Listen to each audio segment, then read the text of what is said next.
बच्चों आज हम लोग सीडीपी का तीसरा क्लास करने जा रहे हैं।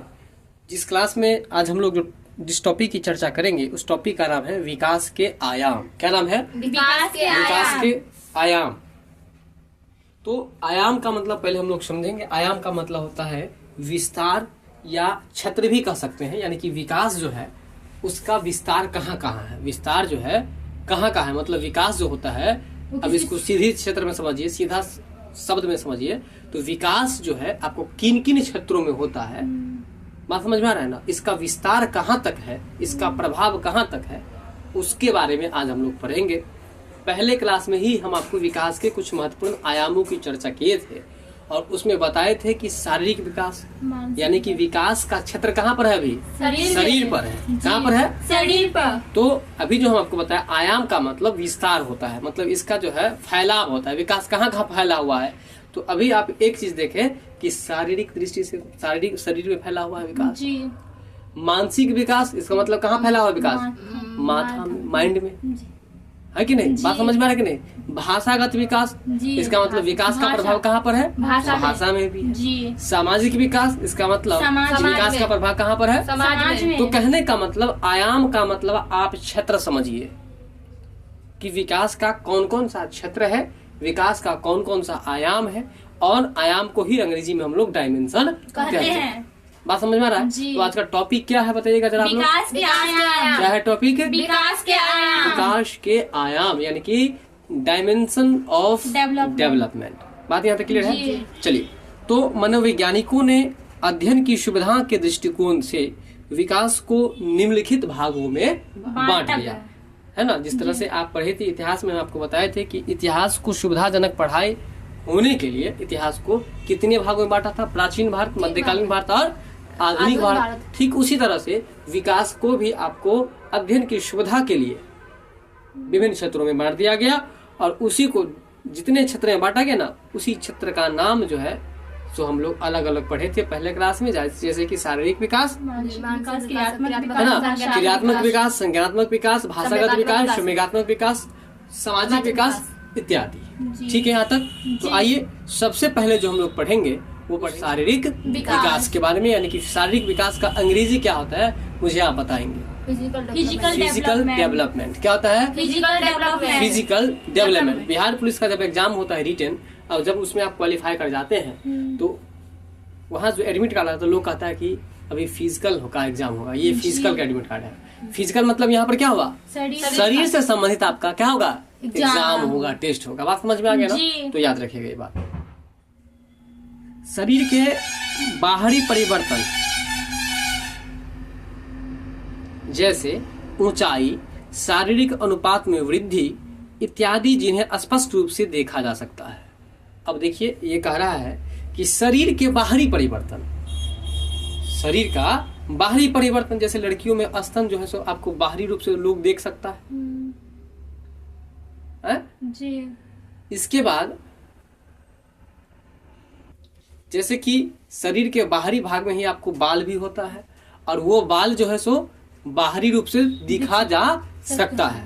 तो वही बात कर रहा है कि आपको शरीर के बाहरी परिवर्तन जैसे कि हाइट मतलब शरीर की जो ऊंचाई है उसको हम लोग देख सकते हैं, एकदम देख सकते हैं, है ना। और शारीरिक अनुपात में वृद्धि, शारीरिक अनुपात में वृद्धि का मतलब क्या हुआ समझिए। सीधे वृद्धि भी लिख सकता था, लेकिन शारीरिक अनुपात में वृद्धि का मतलब क्या हुआ? इसका मतलब ये हुआ कि जैसे एज होता है उस एज के हिसाब से आपका वेट होना चाहिए, उसको कहा है रेशियो सही है। इसका मतलब अनुपात में सही है, जितना होना चाहिए। जैसे कि सामान्य मनुष्य के शरीर में कितना लीटर खून होना चाहिए? 5 से 6 लीटर। तो ये सामान्य मनुष्य का जो एक एडल्ट जो है, आपको एडल्ट के हिसाब से, युवा अवस्था के हिसाब से 5 से 6 लीटर बता रहे हैं ना, वो उसी तरह से आपको आपकी उम्र के हिसाब से आपका वजन होना चाहिए, आपके पास ब्लड होना चाहिए, और आपकी हाइट भी होनी चाहिए।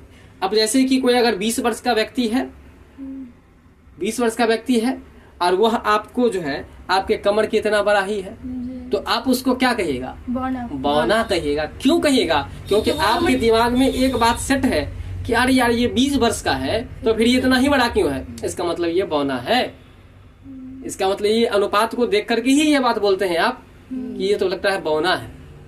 बात समझ रहे हैं कि नहीं समझ रहे हैं? और शरीर के बाहरी ढांचा को देख करके ही बोलते हैं, जैसे कि स्तनों में वृद्धि होना, है ना जी।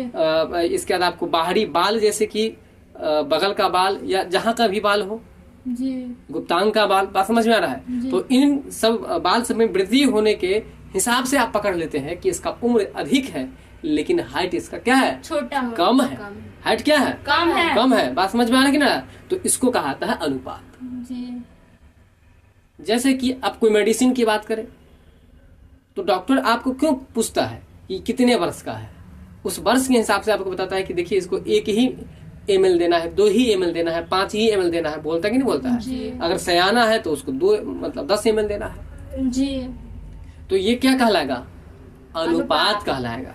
तो वही बात यहाँ पर बता रहा था। अब ध्यान दीजिएगा फिर से टॉपिक पर कि शरीर के बाह्य परिवर्तन, बाह्य मतलब बाहरी परिवर्तन, जैसे कि ऊंचाई और शारीरिक अनुपात में वृद्धि इत्यादि, जिन्हें हम स्पष्ट रूप से देख सकते हैं, किंतु शरीर के आंतरिक अवयव, अब शरीर के अंदर की बात बता रहा है, शरीर के आंतरिक अवयव के परिवर्तन बाहरी रूप से तो दिखाई नहीं पड़ते, किंतु शरीर के भीतर इनका समुचित विकास होता रहता है।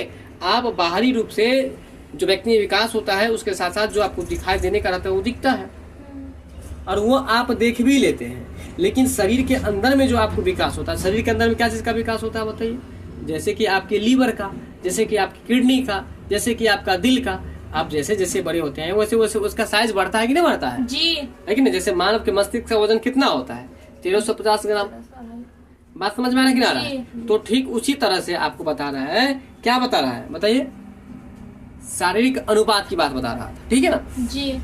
तो किंतु शरीर के भीतर इनका समुचित विकास होता रहता है। शारीरिक विकास के क्रम में आयु वृद्धि के साथ साथ शरीर के आकार एवं भार में भी परिवर्तन होता है। बात समझिए कि समझे? कह रहा कि शारीरिक विकास क्रम में आयु वृद्धि के साथ, क्या लगा दिया फिर? आयु वृद्धि के साथ साथ शरीर के आकार में और उसके भार में भी परिवर्तन होता रहता है। बात यहाँ तक समझ में आया कि नहीं? ठीक है। तो यहाँ तक जो हम शारीरिक विकास के बारे में पढ़े हैं, ये आपके परीक्षा की दृष्टि से महत्वपूर्ण नहीं है, बस इसको आपको समझना था। ये आप समझ लिए तो ठीक है ना? तो एक बार हम फिर से बताएंगे। बताइए यहाँ मुख्य रूप से किस बात पर चर्चा की गई है? शारीरिक वृद्धि जो होती है ना, शरीर का वजन जो बढ़ता है, शरीर की ऊंचाई जो बढ़ती है, वह शारीरिक अनुपात को लेकर, शारीरिक अनुपात को देखते हुए या आयु वृद्धि के साथ साथ जो होता है उसकी चर्चा भी हम लोग किए। बात यहाँ तक समझ में आया? ठीक है। अब चलिए, तो यहाँ से ज्यादा आप जो है ना इतना बात याद रखिएगा कि शारीरिक विकास जो होता है उस क्रम में आयु वृद्धि के साथ साथ शरीर के आकार एवं भार में परिवर्तन होता है। बस इस बात को आप अधिक से अधिक याद रख सकते हैं। ठीक है, चलते आगे हम लोग। आगे है, प्रारंभ में शिशु अपने हर प्रकार के कार्यों के लिए दूसरों पर निर्भर रहते हैं। बताइए, जब आपके भांजे, आपके भतीजे जब छोटे होते हैं, जब 6 महीना का या 8 महीना का होता है कि नहीं, तो उस समय जो है अपने आप खड़ा हो जाता है, अपने आप से किसी वस्तु को वो रिसीव कर लेता है? नहीं करता। तो कैसे करता है? किसी के सहारे, किसी की मदद से करता है। वही बात बता रहा है कि प्रारंभ में शिशु अपने हर प्रकार के कार्यों के लिए दूसरों पर निर्भर रहता है। आप देखते हैं कि जब छोटे बच्चे लैट्रिन कर देते हैं न, तो उसको हम लोग साफ करते हैं खुद से, वो तो खुद से नहीं करता है। अगर उसको कुछ खाना हो तो आप खिलाते हैं, खुद से तो नहीं खाता है। दूध पिलाना हो तो आप ही उसको पकड़ के दूध पिलाते हैं। बात समझ में आ रहा है कि ना रहा है? वही बात बता रहा है कि प्रारंभिक शिशु अपने हर प्रकार के कार्यों के लिए दूसरों पर निर्भर रहते हैं। धीरे धीरे विकास की प्रक्रिया के फलस्वरूप वह अपनी आवश्यकताओं की पूर्ति में सक्षम हो जाता है ना। जब उसकी उम्र बढ़ती है तो उम्र बढ़ने के साथ साथ वह विकास करता है, उसका शारीरिक विकास होता है, और जब शारीरिक विकास हो जाता है उसके बाद जो है अपनी जो भी आवश्यकताएं होती है सबको खुद से ही पूर्ति करने लगता है। बात यहाँ तक क्लियर हुआ? तो ये बात जो हम ये वाला पॉइंट पढ़े हैं, इस पॉइंट में भी परीक्षा के दृष्टि से कोई भी महत्वपूर्ण नहीं है। बस आपको यहाँ पर भी समझना था, बस समझने के लिए था ये भी। अगला है आपका, शारीरिक विकास पर बालक के आनुवांशिक गुणों का प्रभाव देखा जा सकता है। इसके अतिरिक्त बालक के परिवेश और उसकी देखभाल का भी उसके शारीरिक विकास पर प्रभाव पड़ता है। अब ये बात तो आपको कल के क्लास में पढ़ ही लिए थे आप कि बच्चों का जो शारीरिक विकास होता है उस शारीरिक विकास पर विकास के आनुवांशिक गुणों का प्रभाव देखा जा सकता है ना। बच्चा जो शारीरिक विकास करता है उस पर किसका प्रभाव? आनुवांशिक गुणों का प्रभाव। हाँ, आनुवांशिक गुणों का प्रभाव देखा जा सकता है। परंतु यह एक बात और बताता है कि शारीरिक विकास में केवल आनुवांशिक का ही प्रभाव नहीं पड़ता, आनुवांशिक गुण का ही प्रभाव नहीं पड़ता, तो भाई किसका प्रभाव पड़ता है? तो परिवेश के गुणों का भी प्रभाव पड़ता है। आप बच्चे को जिस परिवेश में रखेंगे, जिस तरह से उसकी देखभाल करेंगे, उस हिसाब से बच्चों का विकास होगा। यानी कि मोटा मोटी आप इतना याद रखिए कि बच्चों का जो शारीरिक विकास होता है उसमें आनुवांशिक गुणों का प्रभाव होता है, परिवेश का प्रभाव होता है और आपके अच्छे या बुरे देखभाल का प्रभाव होता है। बात यहाँ तक समझ में आ गया है? तो इस तीनों बातों को याद रखिएगा। फिर आगे हम लोग चलते हैं। यदि बच्चे को पर्याप्त मात्रा में पोषक आहार उपलब्ध नहीं हो रहा है, पर्याप्त का मतलब होता है, सही बात बताएं आप, जितना उन्हें जरूरत हो, जितना उन्हें चाहिए, अगर उतना पोषक तत्व उपलब्ध नहीं हो रहा है तो उसके विकास का सामान्य गति की आशा कैसे की जा सकती है? अगर आप जितना चाहिए उसको उतना आप भरपूर पोषक तत्व नहीं दे रहे हैं तो आप दूसरों व्यक्ति के जैसे कैसे आप उम्मीद कर लेंगे कि हमारा भी बच्चा काश इसी तरह से होता? ये आप नहीं सोचिए, क्योंकि आप उसको आहार देने में कमी करते, पूर्णतः भरपूर पोषक तत्व वाला नहीं दे रहे हैं। बात यहाँ तक क्लियर है कि नहीं क्लियर है? तो बताइए कि बालक का जो शारीरिक विकास है वो किन किन बातों पर निर्भर करता है? आनुवांशिक गुणों पर, या आनुवांशिकता भी बोल सकते हैं, परिवेश और देखभाल। बात समझ में आ रहा है ना? इसका उदाहरण अगर आपसे पूछ ले तो आप क्या जवाब दीजिएगा? तो आप जवाब दीजिएगा कि अगर बच्चों को भरपूर पोषक तत्व वाला पदार्थ आहार के रूप में नहीं प्रदान किया जाता है तो उसका शारीरिक विकास हम दूसरे विकसित व्यक्तियों के जैसे अपेक्षा नहीं कर सकते हैं। बात समझ में आ रहा है कि नहीं आ रहा है? ठीक है, तो ये बात था आपको। इसमें जो है ये लाइन, ये पूरे लाइन को याद रख सकते हैं और इसके साथ साथ जो है यही जो लाइन है इसको भी आप याद रख सकते हैं। सामान्य गति की आशा कैसे की जाती है, इसका मतलब क्या हो बताइए जरा आप? सामान्य गति का मतलब जितना उनको होना चाहिए नहीं, सामान्य गति का मतलब जो वो अपने अगल बगल में देख रहा है कि वह 5 वर्ष का बच्चा है और मेरा भी बच्चा 5 वर्ष का है, वह इतना बड़ा हो गया, मेरा बच्चा इतना ही जो बड़ा है, तो सामान्य रूप से जो देखता है वो जनरल बात हो गया, नॉर्मल बात हो गया, उसको सामान्य बात कहेंगे हम। ठीक है, चलिए आगे। तो ये पॉइंट आप याद रख सकते हैं। फिर भी हम अंत में आपको बता देंगे कि कौन कौन सा पॉइंट आपको याद रखना है, कौन कौन सा पॉइंट आपको कंठस्थ कर लेना है आपके परीक्षा के व्यू से। जब ये क्लास खत्म होगा उसके बाद हम सारे पॉइंट पर चर्चा कर देंगे। फिलहाल इसको ढंग से पढ़िए। बालक के वृद्धि और विकास के बारे में शिक्षकों को पर्याप्त जानकारी इसलिए भी रखना अनिवार्य है। अब ध्यानपूर्वक सुनिए, बहुत ही बड़ा बात है कि नहीं? बालक की वृद्धि और विकास के बारे में शिक्षकों को जानकारी रखना क्यों आवश्यक है? कहने का मतलब यह है कि बालक की वृद्धि और विकास के बारे में जानकारी रखना क्यों आवश्यक है। अगर आपसे कोई ये बात पूछ दे तो आप क्या जवाब देंगे?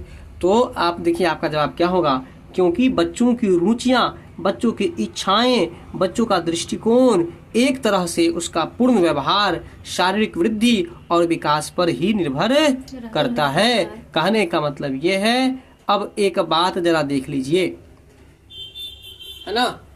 कहता है कि बालक की वृद्धि और विकास के बारे में शिक्षकों को पर्याप्त जानकारी इसलिए रखना अनिवार्य है क्योंकि बच्चों की रुचियां, इच्छाएं, दृष्टिकोण, एक तरह से उसका पूर्ण व्यवहार शारीरिक वृद्धि और विकास पर ही निर्भर करता है। आपका शरीर जिस हिसाब से वृद्धि किया हो, जिस हिसाब से शरीर विकास किया हो, उस हिसाब से आपका इंटरेस्ट होगा। जैसे कि अगर आपको मैथ पहले से नहीं पढ़ाया गया और मैथ में इंटरेस्ट नहीं है तो आप साइंस का आशा नहीं कर सकते हैं। आप कॉमर्स और आर्ट्स रख करके ही काम अपना चला लीजिए। बात समझ में आ रहा है? ठीक है, तो इस बात को याद रखना भी आवश्यक है। क्या याद रखिएगा, बोलिए? कि शिक्षक को वृद्धि और विकास के बारे में जानकारी रखना क्यों आवश्यक है? तो इसलिए आवश्यक है क्योंकि बच्चों की रुचियां, बच्चों की इच्छा और दृष्टिकोण जो है आपको शारीरिक वृद्धि और विकास पर ही निर्भर करता है। इसलिए शारीरिक विकास का और शारीरिक वृद्धि का विशेष ख्याल रखना चाहिए और इसकी जानकारी भी होनी चाहिए। शिक्षकों को ही नहीं, इसकी जानकारी किसको होनी चाहिए? हर पेरेंट्स को भी होनी चाहिए और हर गार्जियन को भी होनी चाहिए। चलिए, अगर आपसे कोई पूछ दे कि बालक की वृद्धि और विकास के बारे में शिक्षकों को क्यों जानकारी होनी चाहिए, तो आप इतना बात कहिएगा, हाँ बिल्कुल सही बात बता रहे थे, क्योंकि बच्चों की रुचियां, बच्चों की इच्छा, बच्चों के दृष्टिकोण है ना, या इसी तरह से उनका पूरा व्यवहार शारीरिक वृद्धि और विकास पर निर्भर करता है। कुछ लोगों को देखिएगा कि वह जो है, कुछ बच्चों को देखिएगा कि शरीर से दुबला पतला होता है और उसका कारण यही होता है कि उस बच्चे को देखिएगा कि अधिक बच्चों से लगाव नहीं होता है, अधिक बच्चों से आपको जैसे कि चिड़चिड़ापन टाइप पर आता है। ऐसा क्यों? क्योंकि उसका शारीरिक विकास और शारीरिक वृद्धि जो है ठीक ढंग से पर्याप्त नहीं हो पाता है। इस वजह के कारण से ही इस तरह का आपको दृश्य देखने को मिलता है। इसके बाद है आपको बच्चों की शारीरिक वृद्धि और विकास के सामान्य ढांचे से परिचित होकर अध्यापक यह जान सकता है कि एक विशेष आयु स्तर पर बच्चों से क्या आशा की जा सकती है।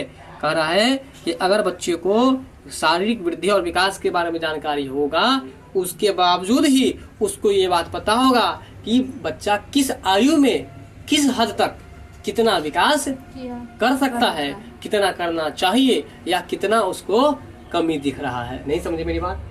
शिक्षकों को वृद्धि और विकास के बारे में जानकारी इसलिए होना चाहिए क्योंकि जब वृद्धि और विकास का अध्याय पढ़ेगा तो बच्चों के आयु के हिसाब से विकास और वृद्धि के बारे में जानकारी होगा, तभी तो वो, अगर उसके सामने उसके कक्षा में कोई ऐसे बच्चे आ जाते हैं, है कि नहीं, उनसे सवाल पूछते हैं और सवाल का जवाब वो नहीं दे पाया, वो दुर्बल है, वह आपको दुर्बल गार्जियन का, दुर्बल जो आर्थिक स्थिति से लाचार है उनके बच्चे हैं, पूरा पोषक तत्व नहीं मिल पा रहा है, फिर भी वह 5वीं क्लास में, 6ठी क्लास में, किसी भी क्लास में पढ़ रहा है, उस क्लास के हिसाब से उसको प्रश्न पूछा गया लेकिन जवाब नहीं दिया, तो कुछ टीचर क्या करते हैं कि उन पर हाथ उठाते हैं, पनिशमेंट देते हैं, उनको मारते हैं, पीटते हैं। लेकिन वहां पर बच्चों, उन टीचरों को, उन शिक्षकों को इस बात का विशेष ख्याल रखना चाहिए कि उसकी वृद्धि या विकास ठीक ढंग से नहीं हो पाया है, हो सकता है इस कारण से भी वो जवाब नहीं दे सका होगा, इसलिए पहले उसकी वृद्धि और विकास का ख्याल कराना होगा गार्जियन को कि आप इनके पोषक तत्व का विशेष व्यवस्था कीजिए, है कि नहीं। ये नहीं कि उसको मारना पीटना शुरू कर देंगे। अगर मारना पीटना शुरू करेंगे तो वह शिक्षा ग्रहण नहीं करके इसका नेगेटिव प्रभाव बच्चों पर पड़ना शुरू हो जाएगा। हमारी बात को समझे कि नहीं समझे आप लोग? तो अभी भी आप बता सकते हैं कि नहीं कि शिक्षकों को वृद्धि और विकास की जानकारी क्यों होनी चाहिए? बताइए, इसका जवाब क्या होगा, है ना? तो आपका जवाब यही होगा कि अगर शिक्षकों को शारीरिक वृद्धि और विकास की जानकारी होगी तब वह बच्चों के, है ना, किसी भी कमी को पकड़ सकेगा और उसके कमी के हिसाब से उसमें सुधार करवाने का प्रयास करेगा। मान लीजिए 10वीं क्लास की हम बात करें, 10वीं क्लास में आप लोग कोचिंग जहां भी पढ़े होंगे तो आप गौर किए होंगे कि आपकी क्लास में क्या सभी बच्चे पूरे तेज ही थे? नहीं थे। कुछ बच्चे कमजोर भी थे, कुछ बच्चे बहुत तेज थे। तो इस दोनों में कारण तो होगा ना, तेज और कमजोर होने का ये जो व्यक्तिगत विभिन्नता है, इसका कुछ कारण तो होगा। और कारण आप लोग दूसरे क्लास से पढ़ते आ रहे हैं कि इसका कारण आनुवांशिक गुण, परिवेश या उसका देखभाल। हो सकता है कि उसका देखभाल अच्छा नहीं हुआ जिसके कारण से उसकी बुद्धि तीव्र नहीं है, परिवेश ठीक नहीं मिला, या उन्हें अच्छा वातावरण नहीं मिला, अच्छा गाइडलाइन नहीं मिला। तो ये सब बात शिक्षकों को जानकारी होगा वृद्धि और विकास के बारे में, तब वो जाकर के उस बच्चे को आगे बढ़ा सकते हैं। नहीं तो उसको पीटने लगेंगे अगर ये समझ करके कि हम तो सवाल पढ़ा दिए, वो लड़का जवाब दे दिया लेकिन तुम क्यों नहीं जवाब दिए, तुम इधर आओ, तुमको हम मुर्गा बनाते हैं। ये बात सही है कि गलत है? गलत है। बच्चों को पीटना, बच्चे पर स्टिक चलाना बिल्कुल गलत है, बिल्कुल गलत है। ऐसा नहीं करना चाहिए। आप उसके कमी को पकड़िए, मारिए पीटिए नहीं। बात समझ में आ रहा है ना? ठीक है। अब हम लोग बात करेंगे विकास के दूसरे आयाम का, और दूसरा जो आयाम है आपका वो कौन सा आयाम? विकास है ना। दूसरा कौन सा विकास है? मानसिक विकास। अगर आपसे पूछे कि बताइए कि शारीरिक विकास के जो आयाम है वो कौन कौन से आयाम है? शारीरिक विकास, मानसिक विकास, संज्ञानात्मक विकास, क्रियात्मक विकास, है ना, वाक्यात्मक विकास, भाषाई विकास है कि नहीं, सामाजिक विकास। तो ये सब जो विकास के आयाम हम लोग पढ़े हैं, उसमें हम लोग पहले आयाम तो पढ़ ही चुके हैं और दूसरा आयाम अभी हम लोग पढ़ने जा रहे हैं, जिस आयाम का नाम है मानसिक विकास। और मानसिक विकास का अंग्रेजी क्या होता है पहले आप लोग बताइए। Mental development. क्या होता है? Mental development. तो मेंटल डेवलपमेंट को भी हम लोग शारीरिक विकास के जैसे ही पढ़ेंगे, ठीक है। तो देखिए, संज्ञानात्मक विकास जो होता है वो मानसिक विकास के अंतर्गत आप रख सकते हैं। इस बात को आप याद रखिएगा, संज्ञानात्मक विकास को आप किस में रख सकते हैं? मानसिक विकास के अंतर्गत। हाँ, मानसिक विकास के अंतर्गत आप रख सकते हैं। अगर संज्ञानात्मक विकास की अंग्रेजी की बात करें तो कॉग्निटिव डेवलपमेंट होता है। मानसिक विकास की अगर बात करें तो मेंटल डेवलपमेंट होता है। और इससे तात्पर्य क्या हुआ, मतलब इससे क्या अर्थ हुआ, इसका कहना क्या है कि बालक की उन सभी मानसिक योग्यताओं और क्षमताओं में वृद्धि और विकास से है जिसका प्रयोग अधिगम करने का मतलब सीखने में, समस्याओं का समाधान करने में और वातावरण में समायोजन स्थापित करने में किया जाता है। अगर संज्ञानात्मक विकास की बात करें तो कह रहा है कि संज्ञानात्मक विकास किसे कहते हैं। तो संज्ञानात्मक विकास का मतलब हुआ, हम आपको परिभाषा बताए थे पहले क्लास में, कि जब बच्चा किसी टॉपिक पर तर्क लगाना है ना, और तर्क लगा करके है ना जवाब देना, या किसी समस्याओं का समाधान खुद से निकाल लेना, या किसी भी वातावरण में अपने आप को क्या कर लेना, समायोजन कर लेना या ढाल लेना ही आपको संज्ञानात्मक विकास कहलाएगा। फिर से समझिए, संज्ञानात्मक विकास कब कहलाएगा? तो जब बच्चे किसी भी वातावरण में जाकर के अपने आप को समायोजित कर लेगा, किसी बातों पर तर्क लगा लेगा और तर्क लगा करके जो है उसका उत्तर निकाल लेगा, उसका जवाब दे देगा, है ना। तो इसका मतलब है कि बच्चों में कौन सा विकास हो गया है? संज्ञानात्मक विकास। और संज्ञानात्मक विकास को ही और कौन सा विकास कहते हैं? संज्ञानात्मक विकास को अंग्रेजी में क्या कहते हैं? और मानसिक विकास को अंग्रेजी में क्या कहते हैं? Mental development. बात यहाँ तक समझ में आ गया ना? समझ में आया कि नहीं आया? आ गया। आगे चलिए याद रखिएगा। तो वही बात यहाँ पर बता रहा था कि संज्ञानात्मक विकास, अब ध्यान दीजिए, संज्ञानात्मक विकास या मानसिक विकास है ना, कॉग्निटिव और मेंटल डेवलपमेंट से तात्पर्य बालक के उन सभी मानसिक योग्यताओं, बात ध्यान दे रहे हैं ना, उन सभी मानसिक योग्यताओं और क्षमताओं में वृद्धि और विकास से है जिसका प्रयोग अधिगम करने में और समस्याओं का समाधान करने में और किसी भी वातावरण में समायोजन स्थापित करने में किया जाता है। मतलब संज्ञानात्मक विकास को क्या कहा कि ऐसी योग्यता या ऐसी क्षमता जब बच्चा जो है सो अधिगम प्राप्त करने में, मतलब कुछ सीखने में और समस्याओं का समाधान करने में या किसी वातावरण में अपने आप को समायोजन करने में, है कि नहीं, जो सक्षम हो जाता है, तो इसका मतलब बच्चा में संज्ञान का विकास हो गया, बच्चा में मानसिक विकास हो गया। अब बताइए, बात अभी भी समझे कि नहीं समझे? जी। अगर समझ गए तो हम चलते हैं अगले पॉइंट पर। कल्पना करना, स्मरण करना। अब आपके दिमाग में ये बात समझ में आ गया होगा। अगर आपसे कहे कि कल्पना करना, अगर कोई बच्चा कल्पना कर लेता है, इसका मतलब कौन सा विकास उसके अंदर हो गया? संज्ञानात्मक विकास हो गया। अब बात समझ में आ गया ना? कल्पना करने का मतलब क्या हुआ? जैसे आपके मन में कल्पना हुआ कि हम IAS बनेंगे, IPS बनेंगे, इसका मतलब आप क्या कर रहे हैं? कल्पना कर रहे हैं। कल्पना करने का मतलब हम लोग कुछ सोच रहे हैं कुछ करने का, तो उसको कल्पना करना कहा जाता है। हाँ, हमको पैसा होगा तो एक अच्छा खासा कंप्यूटर लेंगे, ये बारे में क्या हुआ? कल्पना करना। तो आइए ध्यान दीजिए फिर से उस बात पर, है ना। कल्पना करना, स्मरण करना, है ना, विचार करना, निरीक्षण करना, समस्या समाधान करना, निर्णय लेना इत्यादि की योग्यता जो कि संज्ञानात्मक विकास के अंतर्गत आते हैं, संज्ञानात्मक विकास के फलस्वरूप ही विकसित होते हैं। अगर बच्चों को संज्ञानात्मक विकास होगा तभी इतना काम कर सकता है। कौन कौन सा काम? कल्पना कर सकता है, स्मरण कर सकता है, विचार कर सकता है, निरीक्षण कर सकता है, या कोई भी समस्या समाधान कर सकता है, या किसी बातों पर अपना निर्णय ले सकता है। अब इसमें आप कौन नहीं समझते हैं? कल्पना करना समझ गए। स्मरण करने का मतलब क्या हुआ? किसी भी बात को मतलब याद करना। स्मरण करने का मतलब क्या होता है? याद करना। अच्छा, विचार करने का मतलब क्या होता है? विचार करने का मतलब जैसे कि हाँ, विचार करने का मतलब अकेला भी विचार कर सकते हैं, भी निर्णय ले सकते हैं। विचार करने का मतलब किसी बातों पर जो है सो गहनता से सोचना, जी, है ना, उसको कहेंगे हम लोग विचार करना। ठीक है, यहाँ तक सही समझ में आ गया? जांच करना। इसके बाद जो है आपका निरीक्षण करते हैं। निरीक्षण और परीक्षण, इस दोनों को जरा समझिए। निरीक्षण करना जो है इसका मतलब समझिए। निरीक्षण और परीक्षण में विशेष अंतर है। निरीक्षण जो होता है आपको ठीक है, यह आपको केवल देखा जाता है, बाहरी रूप से देखा जाता है, और परीक्षण जो होता है उसमें प्रयोग के साथ उसको जांच पड़ताल किया जाता है। जैसे कि आप सुने थे, प्रश्न पढ़े थे कि राजस्थान के पोखरण में सबसे पहले परमाणु बम का परीक्षण किया गया था। कब? 1974 में। प्रश्न पढ़े थे कि नहीं पढ़े थे? तो परीक्षण का मतलब होता है प्रयोग के साथ जो किसी चीज का जांच पड़ताल किया जाता है तो उसको बुलाता है परीक्षण। और निरीक्षण का मतलब होता है उसको केवल ऊपर से ही हम देखेंगे। जैसे कि आपके स्कूल में, आपके कॉलेज में जो कोई बड़े पदाधिकारी आते हैं तो वो अगर कोई पूछे कि वो परीक्षण करते कि निरीक्षण करते हैं, वो निरीक्षण करते हैं। वो केवल गौर से ऊपर से ही देखते हैं, है ना, और देख करके जो कमी लगता है वो बता देते हैं और उसके हिसाब से उस कमी की पूरा की जाती है। बात यहाँ तक समझ में आया कि नहीं? तो परीक्षण और निरीक्षण में ये थोड़ी सी अंतर है और इस अंतर को याद रखना भी आवश्यक है। बात यहाँ तक क्लियर हो गया? जी।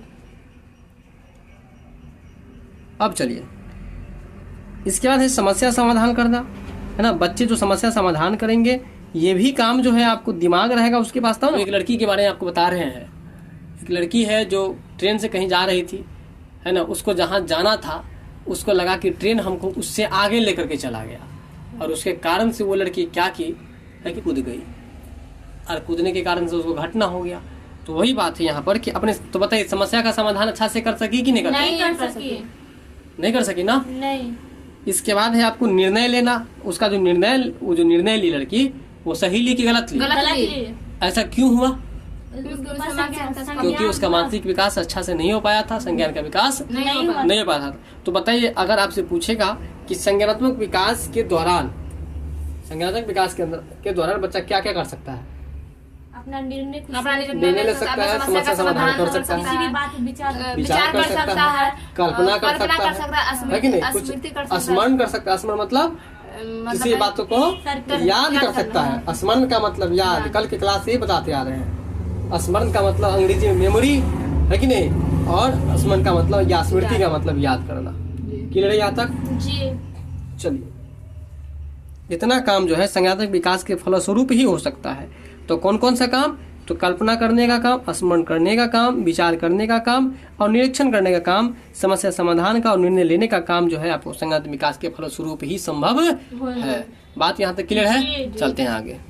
अगला जो पॉइंट है, जन्म के समय बालक में मानसिक योग्यताओं का अभाव होता है। सही बात है, गलत बात है? जन्म के समय में बालक में मानसिक योग्यताओं का क्या होता है? अभाव होता है, कमी होता है। किंतु आयु बढ़ने के साथ साथ उसमें मानसिक विकास की गति भी बढ़ती रहती है।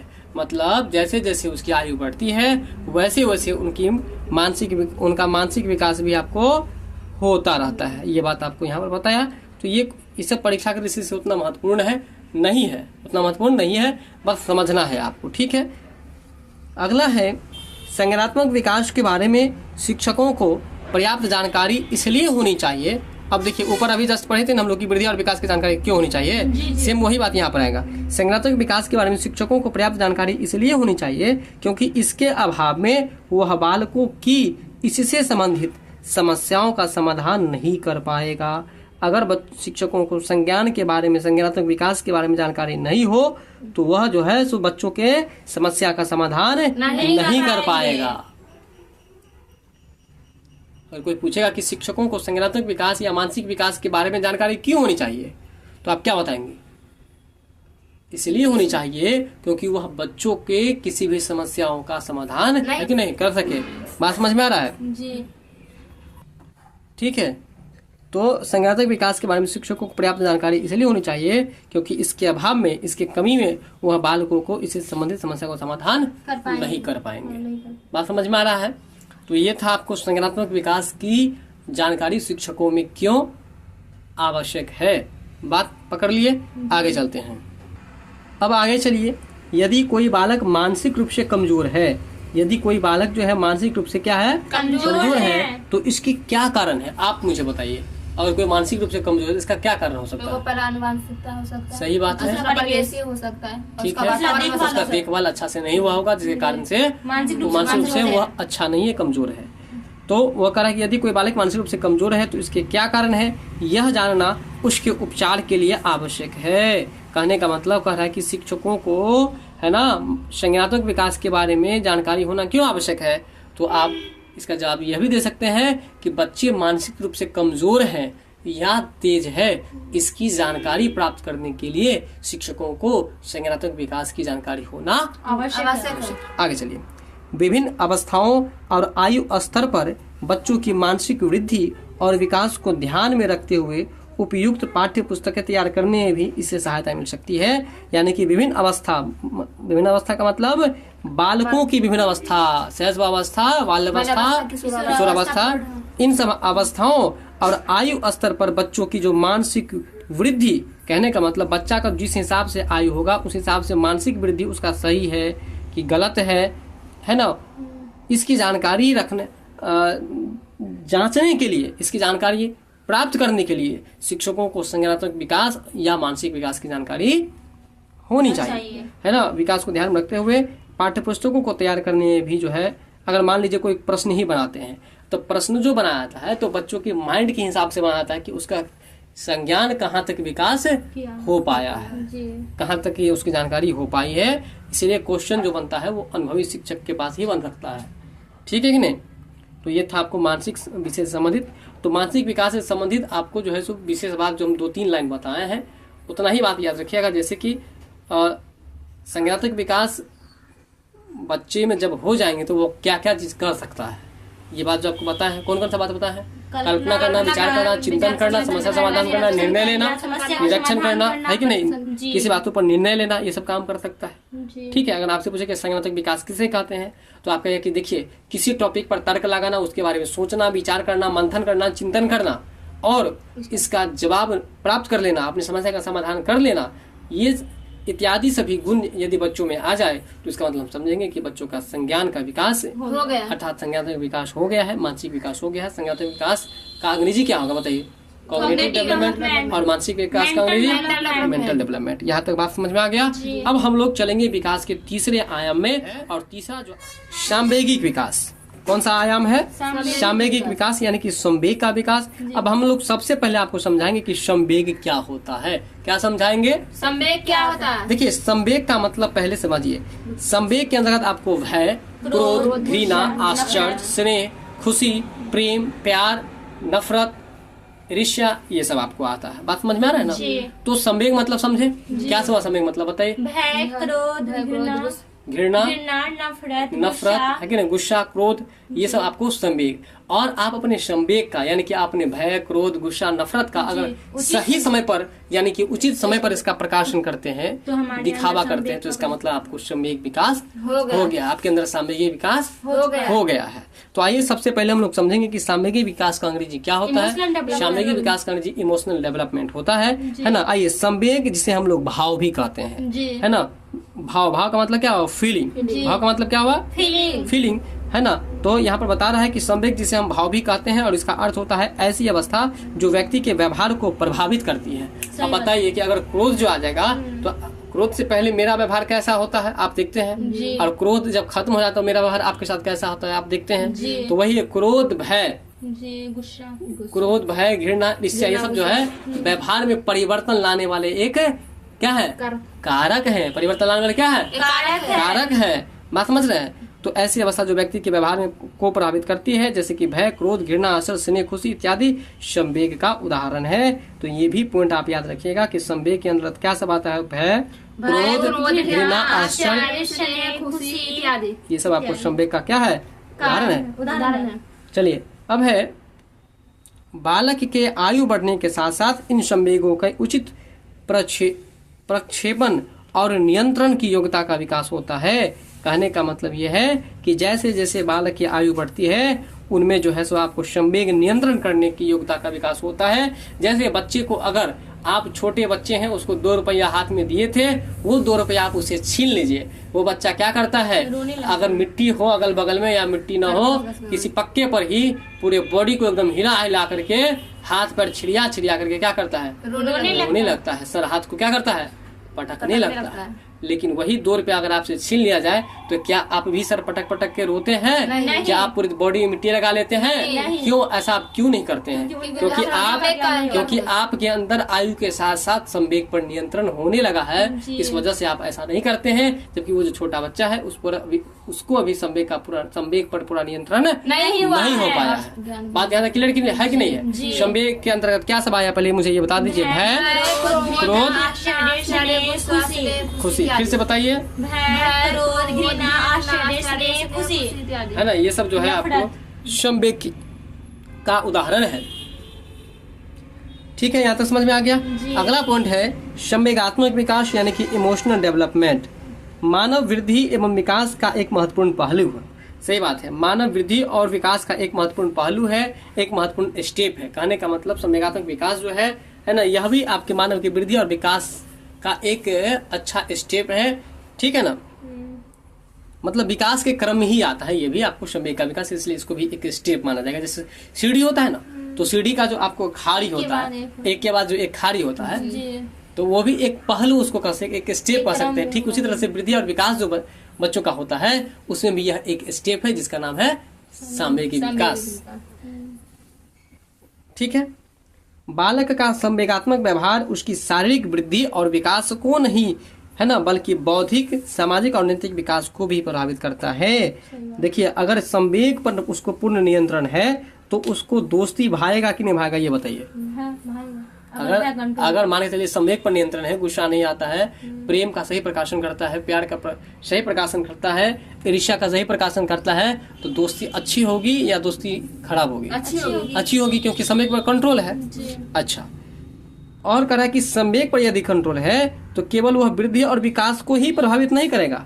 अगर किसी को ज्यादा गुस्सा है तो हम लोग कहते हैं कि ज्यादा गुस्सा करने से शरीर खराब हो जाता है। यानी कि इसका मतलब है कि शरीर खराब हो गया, इसका मतलब आपकी वृद्धि और विकास को क्या किया? प्रभावित किया। क्या किया? प्रभावित किया, इसलिए तो शरीर खराब हुआ। तो वही बात है, कहता है कि संवेग जो है, संवेगी विकास जो है, यह आपको विकास का एक महत्वपूर्ण पहलू है और यह केवल शारीरिक विकास को ही प्रभावित नहीं करता, शारीरिक वृद्धि को ही प्रभावित नहीं करता, यह हमारे बौद्धिक क्षेत्र को भी प्रभावित करता है, सामाजिक क्षेत्र को भी प्रभावित करता है और इसके बाद जो है नैतिक विकास को भी प्रभावित करता है। तो बताइए कि संवेगात्मक विकास जो है वो किन किन चीजों को प्रभावित करता है? सबसे पहले मेन चीज तो आप छोड़ ही दिए, शारीरिक वृद्धि और विकास पर कितना बार फोकस किए हैं। ठीक है, तो बताइए संवेग के अंतर्गत क्या सब आता है? चलिए बताइए। भय, क्रोध, गुस्सा, नफरत, ये सब आता है ना। तो बताइए कि संवेगी विकास जो है वो किन किन चीजों को प्रभावित करता है? शारीरिक विकास। ये याद करने की चीज ही नहीं है। अभी आपको सिंपल बात बताए थे कि गुस्सा संवेग के अंतर्गत आया, और हम आपको अपने आम भाषा में बताए थे कि जब गुस्सा जो व्यक्ति ज्यादा करता है तो उससे उसका शरीर खराब होता है। ये बात बताया कि नहीं बताया? तो जब शरीर खराब होता है इसका मतलब शरीर का वृद्धि और विकास को प्रभावित करता है, तब ना। नहीं समझ रहे मेरी बात? तो बताइए कि अब संवेग किन किन चीजों को प्रभावित करता है? शारीरिक वृद्धि एवं विकास को, बौद्धिक क्षमता को, सामाजिकता को, और इसके बाद जो है आपको नैतिक विकास को भी प्रभावित करता है। ये चीज याद रखिएगा। अब हम लोग चलते हैं अगले पॉइंट। आइए, अब जो आपका अगला पॉइंट है इसको जरा हम लोग देखते हैं। बालक के संतुलित विकास में, संतुलित विकास का मतलब क्या हुआ बताइए? संतुलित विकास का मतलब बैलेंसिंग जितना होना चाहिए, है ना। बालक के संतुलित विकास में संवेगात्मक विकास की एक अहम भूमिका है। अगर बालक का अच्छा विकास चाहते हैं आप तो उसमें संवेग पर भी पूरा कंट्रोल होना चाहिए। अगर संवेग पर कंट्रोल नहीं है तो उसका विकास भी अच्छा नहीं हो पाएगा। अब हम बताते हैं केशव के बारे में। केशव को जो दूध पिलाया जाता है तो दूध पिलाते टाइम में वो बहुत रोता है और रोने के टाइम में अपने बाल को खुद से ही नोचने लगता है, दूसरे के मुंह को क्या करता है, ये नाखून से खुरचने लगता है कि नहीं, दूध को फेंकने लगता है। तो इसका मतलब है वहां पर कौन सा संवेग है? इमोशनल, गुस्सा वाला है, क्रोध है। और वो क्रोध के कारण से उसका प्रभाव फिर कहाँ पर पड़ेगा? उसके शरीर पर पड़ेगा, इसके अलावा उसके बौद्धिक क्षमता पर पड़ेगा, सामाजिक पर पड़ेगा, नैतिक विकास पर पड़ेगा। नहीं समझ रहे मेरी बात? बालक के संवेगात्मक विकास पर उसका पारिवारिक वातावरण भी बहुत प्रभाव डालता है। सही बात है। अगर परिवार का वातावरण अगर है ना शांति माहौल होगा तो बच्चों पर संवेग का प्रभाव भी जो है सो आपको शांति वाला ही पड़ेगा। अगर क्रोध का माहौल हमेशा बना रहेगा, नहीं हमेशा झगड़ा लड़ाई होगा, तो वही प्रभाव उससे पड़ेगा और वही संवेग माने क्रोध गुस्सेल टाइप पर बच्चा बन जाएगा। वही बात बता रहे हैं कि बालक का संवेगात्मक विकास जो होता है उस पर पारिवारिक वातावरण का भी बहुत ज्यादा प्रभाव पड़ता है। ठीक है, विद्यालय के परिवेश और क्रियाकलापों को उचित प्रकार से संगठित कर अध्यापक बच्चों के संवेगात्मक विकास में महत्वपूर्ण योगदान दे सकते हैं। विद्यालय के परिवेश और क्रियाकलाप को उचित प्रकार से यदि संगठित किया जाए तो संवेगात्मक विकास में ही महत्वपूर्ण योगदान मिल सकता है। कहने का मतलब अगर विद्यालय का परिवेश अच्छा हो, अब मान के लिए कि विद्यालय में कुछ टीचर ऐसे करते हैं, ये हमारे भतीजा है, ये हमारे पोता है, वो कर करके क्या होता है अपना क्लास में उस हिसाब से व्यवहार करता है, उसका नतीजा ये होता है कि उसके व्यवहार को देख करके दूसरे बच्चे को क्या उत्पन्न होगा, क्रोध उत्पन्न होगा। तो संवेग को प्रभावित किया कि नहीं किया? तो वही बात यहाँ पर बता रहे, ध्यान से सुन लीजिए कि विद्यालय के परिवेश और क्रियाकलाप को उचित प्रकार से संगठित कर अध्यापक बच्चों के संवेगात्मक विकास में महत्वपूर्ण योगदान दे सकते हैं। अगर उचित प्रकार से संगठित कर क्या करा है कि विद्यालय का जो परिवेश है और क्रियाकलाप का मतलब आप जो भी करते हैं, जो भी काम करते हैं, है ना, अगर उचित प्रकार से आप संगठित करके करते हैं तो इससे भी बच्चों का संवेगात्मक विकास हो सकता है ना। महत्वपूर्ण योगदान है शिक्षकों का इस पर। लेकिन अब यही अगर अनुचित तरीका से करेगा तो उसको संवेग पर कंट्रोल नहीं होकर के और अधिक खराब ही होता जाएगा। ठीक है, इसके बाद जो अब हम लोग पढ़ेंगे वो होगा आपका क्रिया। अब जो हम लोग पढ़ेंगे विकास का अगला आयाम है, इस आयाम का नाम है क्रियात्मक विकास। क्या नाम है? क्रियात्मक विकास। और इसका अंग्रेजी हम आपको पहले ही बता चुके हैं, जो कि मोटर डेवलपमेंट होता है। क्या होता है? Motor development. और इसमें हम आपको एक दो बात और बताए थे। क्या बताए थे आपको याद है? हम बताए थे कि आपको जो है क्रियात्मक विकास को हम लोग गत्यात्मक कौशल भी कहते हैं जी। और क्रियात्मक विकास में क्या होता है कि मांसपेशियों पर जब कंट्रोल हो जाता है तो उसको हम लोग पेशीय कौशल भी कहते हैं जी। है कि नहीं? जी, जी। बताए थे कि नहीं बताए जी। थे? अच्छा, इसके बाद जो है इसको हम गामक कौशल भी कहते हैं, यांत्रिक कौशल भी कहते हैं, है ना, लोकोमोटर स्किल भी कहते हैं, साथ ही डायनेमिक स्किल भी कहते हैं। तो इतने बातों को आप लोग याद रखिएगा। एक बार फिर से बताइए कि हम क्या क्या बताएं आपको। क्रियात्मक विकास को कौन कौन सा विकास कर सकते हैं? कौशल भी कहते हैं, गत्यात्मक कौशल कहते हैं, सही बात है, गामक कौशल कहते हैं, यांत्रिक विकास कहते हैं, पेशीय कौशल कहते हैं, लोकोमोटर को स्किल कहते हैं और डायनेमिक स्किल तथा मोटर स्किल कहते हैं। यह था आपको क्रियात्मक विकास का अन्य नाम। ठीक है, तो देखिए क्रियात्मक विकास से आशय व्यक्ति की कार्य करने की शक्तियों और क्षमताओं या योग्यताओं के विकास से है। कहने का मतलब ये है कि क्रियात्मक विकास का आशय अर्थ जो है वो व्यक्ति की कार्य करने की शक्ति। हम आपको बताए थे ना कि जब मांसपेशियों पर पूरा कंट्रोल हो जाता है, जब वह चलने लगता है, दौड़ने लगता है, सीढ़ी से चढ़ने और उतरने लगता है ना, जंप करने लगता है, मतलब कि कूदने लगता है, इसका मतलब है कि मांसपेशियों पर क्या हो गया? कंट्रोल हो गया। जब कंट्रोल हो गया तो वो व्यक्ति कोई भी काम कर सकता कि नहीं कर सकता है? वही बात है, व्यक्ति की कार्य करने की शक्तियाँ, क्षमताओं और योग्यताओं के विकास से ही आपको इसका तात्पर्य है ना। क्रियात्मक विकास का मतलब क्या समझिएगा? क्रियात्मक विकास का मतलब हो गया कि जब बच्चे को अपने मांसपेशियों पर पूरा कंट्रोल हो जाता है ना, जब वो चलने फिरने लगता है, वो दौड़ने लगता है, वो कूदने लगता है, सीढ़ी पर चढ़ने लगता है, तो उस बच्चे में हम कह सकते हैं कि अब इस बच्चों का क्रियात्मक विकास हो गया है। बात समझ गए? तो इसे हम कहते हैं क्रियात्मक विकास। इसके बाद जो है आगे आपको क्रियात्मक विकास का अंग्रेजी मोटर डेवलपमेंट होता है, ये भी आपको बता ही दिए। अगला है, यह क्रियात्मक शक्तियों, क्षमताओं, योग्यताओं का अर्थ ऐसी सारी गतिविधियों और क्रियाओं से है जिनको संपन्न करने के लिए मांसपेशियों और तंत्रिकाओं की गतिविधियों के संयोजन की आवश्यकता होती है। अभी आपको हम बताएं कि नहीं बताएं? मांसपेशियों पर कंट्रोल की बात बताए ना, वही बात यहाँ पर लिखा है कि क्रियात्मक शक्तियों, क्षमताओं और योग्यताओं का अर्थ ऐसी सारी गतिविधियों या क्रियाओं से है जिसको संपन्न करने के लिए, मतलब कोई भी शारीरिक क्रिया होगा तो उसके लिए मांसपेशियों पर कंट्रोल होना चाहिए। वही बात बता रहा है कि शरीर से संबंधित जो भी गतिविधि है या क्रिया है उसको संपन्न करने के लिए मांसपेशियों और तंत्रिकाओं की गतिविधियों के संयोजन की आवश्यकता है। संयोजन का मतलब क्या होता है बताइए आप लोग? संयोजन का मतलब, ठीक है, संयोजन का मतलब होता है आपको सम्मिलित करना या जोड़ना होता है, यानी कि मांसपेशी और तंत्र ये सब जो है सो आपस में जब मिलेगा, आपस में जब ज्वाइंट होगा, तब जाकर के हम लोग क्रियात्मक कार्य कर सकते हैं, है ना। जैसे कि चलना, बैठना, खेलना इत्यादि। और यही जितना बात भी इसमें क्रियात्मक विकास में आप पढ़े हैं, वही बात आपको हम क्या बताएं कि जब बच्चों में यह देखा जाए कि बच्चे चलना फिरना, दौड़ना, जंप करना, कूदना, खेलना, ये सब बच्चों में आ जाए, इसका मतलब उसका क्रियात्मक विकास हो गया है। और क्रियात्मक विकास तब होगा जब मांसपेशी और तंत्रिका तंत्र ये सब आपस में क्या होता है, जुड़ जाते हैं, तब जाकर के क्रियात्मक विकास हम कर सकते हैं। क्रियात्मक विकास करने में आपको जो है सो मांसपेशियों को और तंत्रिकाओं को संयोजित होने की आवश्यकता होती है। बात समझ गए? तो यह परीक्षा की दृष्टि से याद रखने की जरूरत नहीं है, बस परीक्षा की दृष्टि से बस इतना बात याद रखिएगा कि क्रियात्मक विकास हम किसे कहते हैं, उसका कॉन्सेप्ट याद रखना है। क्रियात्मक विकास मतलब किसी भी काम को करने की क्षमता, किसी भी काम को करने की क्षमता या योग्यता बच्चों में आ जाना ही क्रियात्मक विकास कहलाता है। नहीं समझ में आया? है ना। और इस विकास के लिए आपको जो है मांसपेशियों पर पूरा नियंत्रण होना बहुत आवश्यक है। क्लियर है? अगला पॉइंट है कि एक नवजात शिशु ऐसे कार्य करने में अक्षम होते हैं। सही बात है कि नहीं है? जो नया बच्चा पैदा हुआ होता है वो सभी प्रकार के कार्य को कर लेता है? नहीं। क्या वो सक्षम होता है? नहीं। तो सक्षम नहीं होता, वो अक्षम होता है। अक्षम मतलब वो अपने किसी भी काम को करने में जो असमर्थ हो, सक्षम नहीं हो, तो उसको हम अक्षम कहेंगे। शारीरिक वृद्धि और विकास के साथ साथ आयु बढ़ने के साथ साथ उसमें इस तरह की योग्यताओं का भी विकास होने लगता है।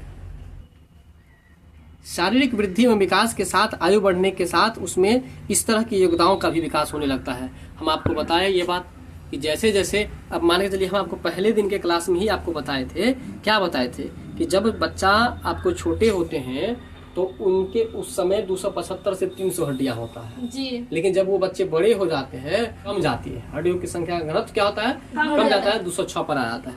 तो ये कैसे होता है बताइए? उम्र बढ़ने के साथ, आयु बढ़ने के साथ। वही बात बता रहा है कि नवजात शिशु में ऐसे कार्य करने में अक्षम होते हैं क्योंकि मांसपेशियां पूरा जुड़ा हुआ नहीं होता है ना। लेकिन शारीरिक वृद्धि एवं विकास के साथ क्या होता है कि आयु बढ़ने के साथ उसमें इस तरह की जो योग्यता होती है, तो किस तरह की योग्यता? किसी भी काम को करने की क्षमता या योग्यता, उसका विकास होने लगता है। बात समझ में आया? ये भी बात आपको समझने ही वाला था, इस पॉइंट को भी याद रखने की जरूरत नहीं है। अब है कि इसके कारण बालक को आत्मविश्वास अर्जित करने में सहायता मिलती है। ठीक है।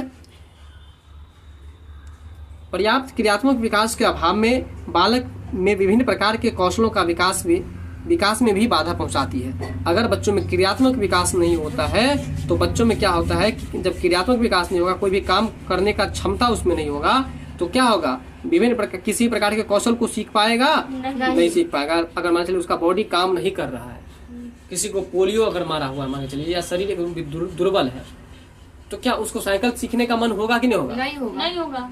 दुर्बल है तो कैसे मन होगा? साइकिल सीखने का मन तो होगा भाई, मन होगा, लेकिन शरीर से वो काम नहीं कर पाएगा। शरीर से वो अक्षम होगा, मन तो होगा लेकिन शरीर से अक्षम होगा। कहने का मतलब यहाँ पर ये है कि जब शरीर से अक्षम होगा मतलब मन होगा लेकिन नहीं सीख पाएगा, तो क्या उसके अंदर साइकिल चलाने का कौशल का विकास होगा कि नहीं होगा? नहीं होगा। उसी तरह से अगर पढ़ने का मन हो, उसको सब बच्चा स्कूल जाता है, उसको भी स्कूल जाने का मन हो और पैर से लंगड़ा हो, आत्मविश्वास अर्जित करने में सहायता नहीं मिल पाएगा, आज उसका आत्मविश्वास नहीं बढ़ पाएगा। जब मान के चलिए कि उसको क्रियात्मक विकास नहीं होगा तो उसके मन में जो कुछ सीखने का एक लालसा होगा वो नहीं सीख पाएगा, और जब वो नहीं सीख पाएगा तो उसका आत्मविश्वास, सेल्फ कॉन्फिडेंस बढ़ेगा? नहीं बढ़ेगा। तो वही बात कर रहा है कि पर्याप्त क्रियात्मक विकास के अभाव में बालक में विभिन्न प्रकार के कौशलों के विकास में क्या पहुंचती है? बाधा पहुंचती है। फिर नहीं समझे तो फिर से समझ लीजिए, क्योंकि आप लोग जवाब नहीं दिए हैं। यहाँ एक ही बात ये याद रखना है कि क्रियात्मक विकास के अभाव में बालक में विभिन्न प्रकार के, आगे है क्रियात्मक विकास के स्वरूप एवं उसकी प्रक्रिया का ज्ञान होना शिक्षकों के लिए आवश्यक है। कह रहा है कि क्रियात्मक विकास का स्वरूप है ना, बच्चों में जो है सो आपको क्रियात्मक विकास के बारे में जो मान के चलिए कुछ बच्चे हैं जो ज्ञान का अर्जन नहीं कर पा रहे हैं, अपने आत्मविश्वास को नहीं बढ़ा पा रहे हैं, तो इस चीज को शिक्षक को जानकारी रहेगा, तभी तो वो जो है सो उसके समाधान के लिए सोचेगा। वही बात है, क्रियात्मक विकास के स्वरूप और उसकी प्रक्रिया का ज्ञान होना, है ना, क्रियात्मक विकास का क्या रूप है ना, उसका और उसकी प्रक्रिया का ज्ञान होना शिक्षकों के लिए आवश्यक है। जिस तरह से शारीरिक विकास का ज्ञान होना, शारीरिक वृद्धि का ज्ञान होना शिक्षकों के लिए आवश्यक था, ठीक उसी तरह से मानसिक विकास बच्चों का किस तरह से होगा वो जानना शिक्षकों का आवश्यक था। ठीक उसी तरह से क्रियात्मक विकास के बारे में भी शिक्षकों को जानना आवश्यक है। बात समझ में आना ना, यहाँ पर बात बस इतना ही है। इस लाइन में आगे है कि इसी ज्ञान के आधार पर, तो किस ज्ञान के आधार पर? क्रियात्मक विकास के रूप और क्रियात्मक विकास की प्रक्रिया का जो ज्ञान है, उस ज्ञान के आधार पर ही बालक में विभिन्न कौशल को विकास कराने में सहायता प्रदान कर सकता है। कौन प्रदान कर सकता है भाई? तो शिक्षक। कौन प्रदान कर सकता है? शिक्षक प्रदान कर सकता है ना। इसी ज्ञान के आधार पर वह मतलब शिक्षक किसमें? बालक में विभिन्न कौशलों के विकास करवाने में सहायता दे सकता है या सहायक हो सकता है ना। तो इसके लिए शिक्षक को कौन सा ज्ञान होना चाहिए? तो देखो, विभिन्न प्रकार के कौशल सिखाने के लिए शिक्षकों में क्रियात्मक विकास किस तरह से होगा, क्रियात्मक विकास के अभाव है, क्यों अभाव है, इसकी जानकारी शिक्षकों को रहेगा, तभी वह बच्चों में विभिन्न प्रकार के कौशलों का विकास करवा सकता है। बात समझ में आ रही है कि नहीं?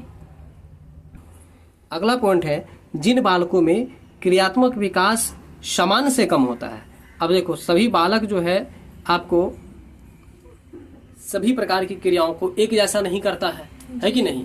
कोई तेजी से करता है ना, कोई धीरे से करता है। जैसे आप लोग बोलते हैं कि हम काम धीरे धीरे करते हैं, बोलते कि नहीं बोलते हैं? वही कोई व्यक्ति है जो आपका पड़ोसी है कि नहीं? वो काम को आधा घंटा में ही पूरे घर का काम कर लेती है, अभी बताए थे। तो जिन बालकों में क्रियात्मक विकास सामान्य से भी कम होता है, जिन बालकों में क्रियात्मक विकास सामान्य से कम होता है, उनके समायोजन और उनके विकास हेतु कार्य करने की आवश्यकता होती है। मतलब जिन बालकों में क्रियात्मक विकास सामान्य से कम होता है, उनके समायोजन के लिए और उनके विकास के लिए विशेष कार्य करने की आवश्यकता होती है। कहने का मतलब यहाँ पर अब तुम्हारा बात आ गया। क्या बात आया? कि जो बच्चा दिव्यांग है, जो बच्चा खुद से चल के नहीं जा सकता है, उसके लिए हम लोग विशेष व्यवस्था करते हैं। करते कि नहीं करते हैं? तब जाकर के उसकी पढ़ाई पूरी होती है। वही बात इस लाइन में है। अब लाइन पर ध्यान दीजिए। जिन बालकों में क्रियात्मक विकास सामान्य से कम होता है ना, जो जनरल बच्चा जिस तरह से सब स्कूल जाता है, उस हिसाब से अगर वो बच्चा नहीं जा सकता है, तो अब ध्यान दीजिए, उनके समायोजन के लिए, देख रहे हो पॉइंट कहाँ है, और उनके विकास के लिए विशेष कार्य करने की आवश्यकता होती है। या तो हम उसके घर पे जाकर के पढ़ाएंगे, या कोई ऐसा गाड़ी का व्यवस्था करेंगे, कोई ऐसा वाहन का व्यवस्था करेंगे, या उसे साइकिल पर हम या कंधे पर ले जाकर के स्कूल छोड़ेंगे, तब जाकर के वो पढ़ेगा ना। वो बात यहाँ पर आया। बात समझ में आ रहा है कि ना आ रहा है? तो बच्चों में क्रियात्मक विकास के बारे में हम लोग यहाँ पढ़े। और अगर आपसे हम पूछे कि बताइए कि क्रियात्मक विकास के द्वारा क्या मतलब जो है सो बच्चों में देखने को मिलता है, उसके परिणाम स्वरूप बच्चों में क्या मिलता है? अगर किसी बच्चों में क्रियात्मक विकास हो गया है तो उससे क्या होता है बच्चों में? अभी जस्ट बताया कि विभिन्न प्रकार के कौशल का ज्ञान होता है, विभिन्न प्रकार का कौशल सीखता है, यही ना बताए हैं अभी आपको हम। और जब इसका अभाव हो जाता है तो विभिन्न प्रकार के कौशल का अर्जन नहीं पाता। यही बात आपको बताए थे हम। क्रियात्मक विकास किसे कहते हैं? क्रिया मतलब काम, यानी कि बच्चा जब चलना फिरना, दौड़ना, कूदना, छलांग लगाना, ये सब बच्चों में आ जाए तो इसका मतलब उसका क्रियात्मक विकास हो गया है। इससे आगे अब हम लोग जो है विकास के अगले आयाम को पढ़ेंगे, और वो आयाम जो है वो है आपको भाषाई विकास। भाषाई विकास का मतलब होता है आपको भाषा का विकास।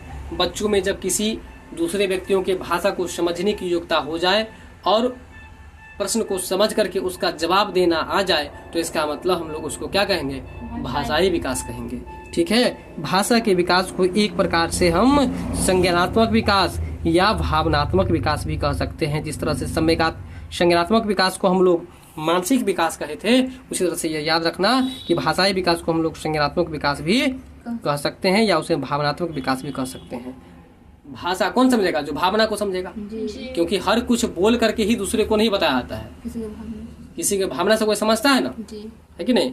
जैसे हम तुम्हारे भावना से अक्सर समझते कि तुम बोलती कुछ हो और तुम्हारा मुंह कुछ और बोलता है। ठीक उसी तरह से वो भी एक भाषा है, वो भी भावना भी एक भाषा है। तो भाषा के विकास को एक प्रकार से संज्ञानात्मक भी कह सकते हैं और भावनात्मक विकास भी कह सकते हैं। बात यहाँ तक क्लियर हुआ? चलिए बताइए, भाषाई विकास को क्या क्या कह सकते हैं? संज्ञानात्मक विकास और भावनात्मक विकास कर सकते हैं। अब है कि भाषा के माध्यम से बालक अपने मन के भावों को, अपने मन के विचारों को एक दूसरे के सामने रखता है और दूसरे के भावों, विचारों और भावनाओं को समझता है। ठीक है, लाइन क्या है कि भाषा के माध्यम से बालक जो है अपने मन के भावों को, है कि नहीं, और विचारों को एक दूसरे के सामने क्या करता है? प्रस्तुत करता है और दूसरे के भाव और दूसरे के विचार तथा भावनाओं को भी क्या करता है? समझता है। यही बात आपको भाषा के दृष्टि से, परिभाषा के दृष्टि से बताए। क्या बताए कि भाषाई विकास हम बच्चों में कब कहेंगे? जब बच्चा दूसरे के मन के बातों को समझ करके उसका उत्तर दे सके और अपने विचार को भी दूसरों तक प्रस्तुत कर सके या पहुंचा सके, तो उसका इसका मतलब है कि बच्चों में भाषागत विकास या भाषाई विकास हो चुका है। अब जो अगला पॉइंट है आपका कि भाषाई ज्ञान के अंतर्गत, किसके अंतर्गत? भाषाई ज्ञान के अंतर्गत बोलकर विचारों को प्रकट करना, संकेत के माध्यम से अपनी बात रखना, लिखकर अपनी बातों को रखना इत्यादि को सम्मिलित किया गया है। कहने का मतलब भाषाई ज्ञान आप जो है केवल बोल करके हम जब किसी को कुछ कहते हैं वही भाषा ही नहीं हुआ। भाषा का मतलब ये भी हुआ कि हम बोल करके भी विचारों को प्रकट करते हैं, और गूंगा सब जो होता है वो आपको संकेत के माध्यम से भी अपनी बात को रखते हैं। तो संकेत जो है वह भी एक क्या हुआ? भाषा हुआ।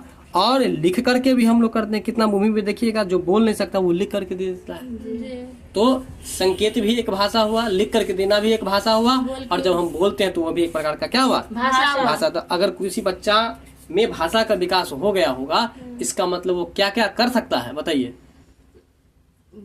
वह अपनी मन के भावों को किसी के पास बोल कर प्रकट कर सकता है, लिख कर जो है सो प्रकट कर सकता है, और इसका संकेत के माध्यम से भी प्रकट कर सकता है। भाषा का मतलब यहाँ पर ये बात है। बात समझ गए ना?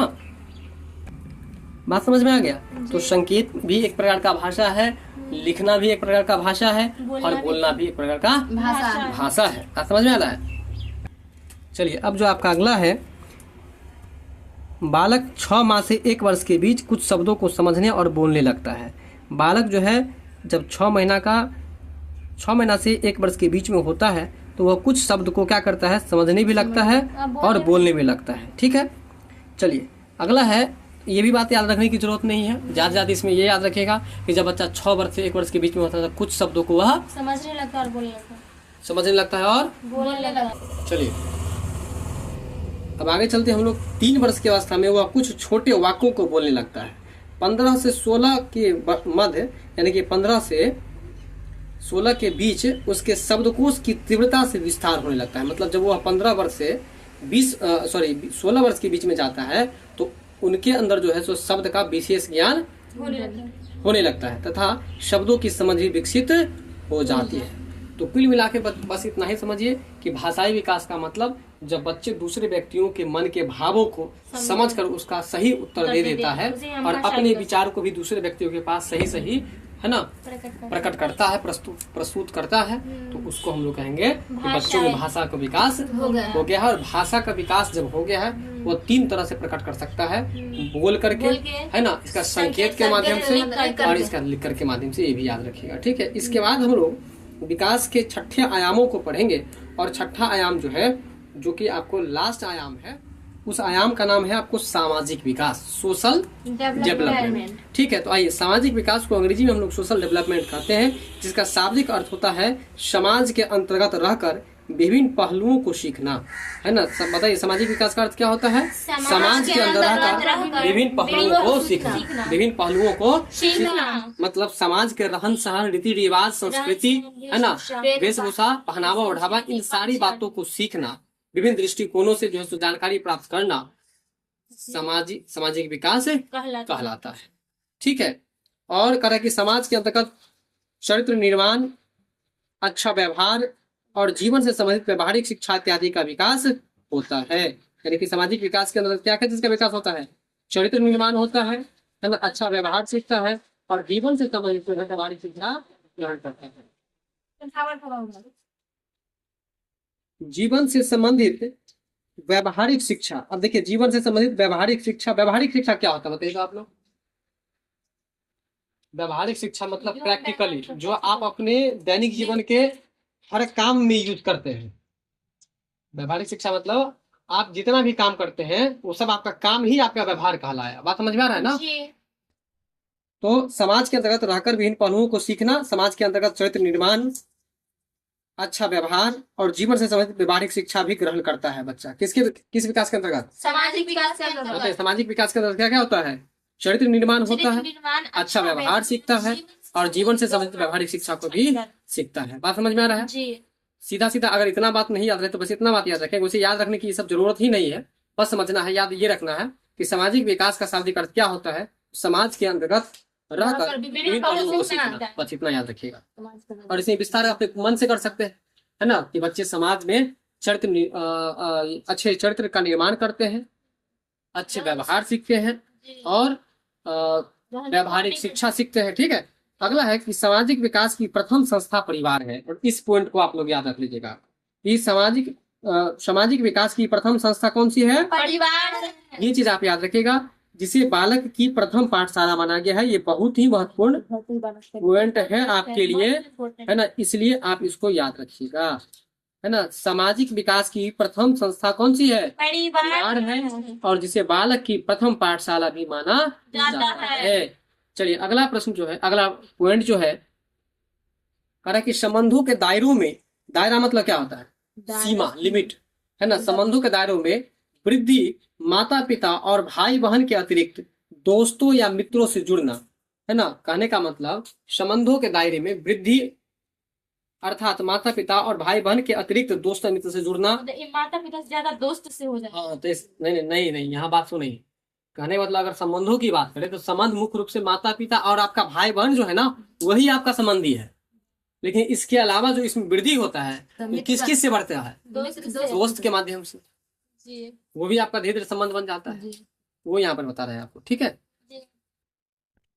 आइए, सामाजिक विकास के माध्यम से बालकों में सांस्कृतिक, धार्मिक और सामुदायिक विकास इत्यादि भावनाएं उत्पन्न होती है। बताइए सामाजिक विकास के माध्यम से बालक क्या क्या सीखते हैं? जिस तरह से क्रियात्मक विकास के अंतर्गत बच्चे विभिन्न प्रकार के कौशल को सीखते थे, उसी तरह से सामाजिक विकास के अंतर्गत बच्चे क्या क्या सीखते हैं? तो याद रखिएगा, सांस्कृतिक और धार्मिक, सांस्कृतिक और धार्मिक तथा सामुदायिक विकास को, भावनाओं को उत्पन्न करते हैं, मतलब कि सीखते हैं। बात यहाँ तक क्लियर हो गया? चलिए अब जो है सामाजिक विकास के अंतर्गत 2 पॉइंट और भी बचे हुए हैं, इसको भी जरा हम लोग देख ही लेते हैं। बालकों के मन में आत्मसम्मान, है ना, स्वाभिमान तथा विचारधारा का जन्म होता है। कहने का मतलब सामाजिक विकास के अंतर्गत जब बच्चों का सामाजिक विकास होता है तो उनके मन में जो है सम्मान की भावना बढ़ती है। जब सामाजिक विकास हो जाएगा ना तो वो भी जो है आपको बड़े बड़े लोगों के साथ रहना पसंद करेगा। समाज में देखेगा वो बड़ा आदमी तो उसके साथ उठना बैठना पसंद करेगा। क्यों? क्योंकि वह अपना खुद का सम्मान बढ़ाना चाहता है ना। इसी तरह से मिला करके बोलिए, स्वाभिमान, स्वाभिमान का मतलब अपना अभिमान बढ़ाना चाहता है और विचारधारा का जन्म होता है और नए नए विचार का भी उनके अंदर जन्म होता है। क्या चीज से? समाज में रह करके नए नए विचार उत्पन्न होता है कि फलाना ऐसा किया तो हम भी ऐसा करेंगे, फलाना ऐसा किया है तो हम भी इसके साथ ऐसा ही सलूक करेंगे।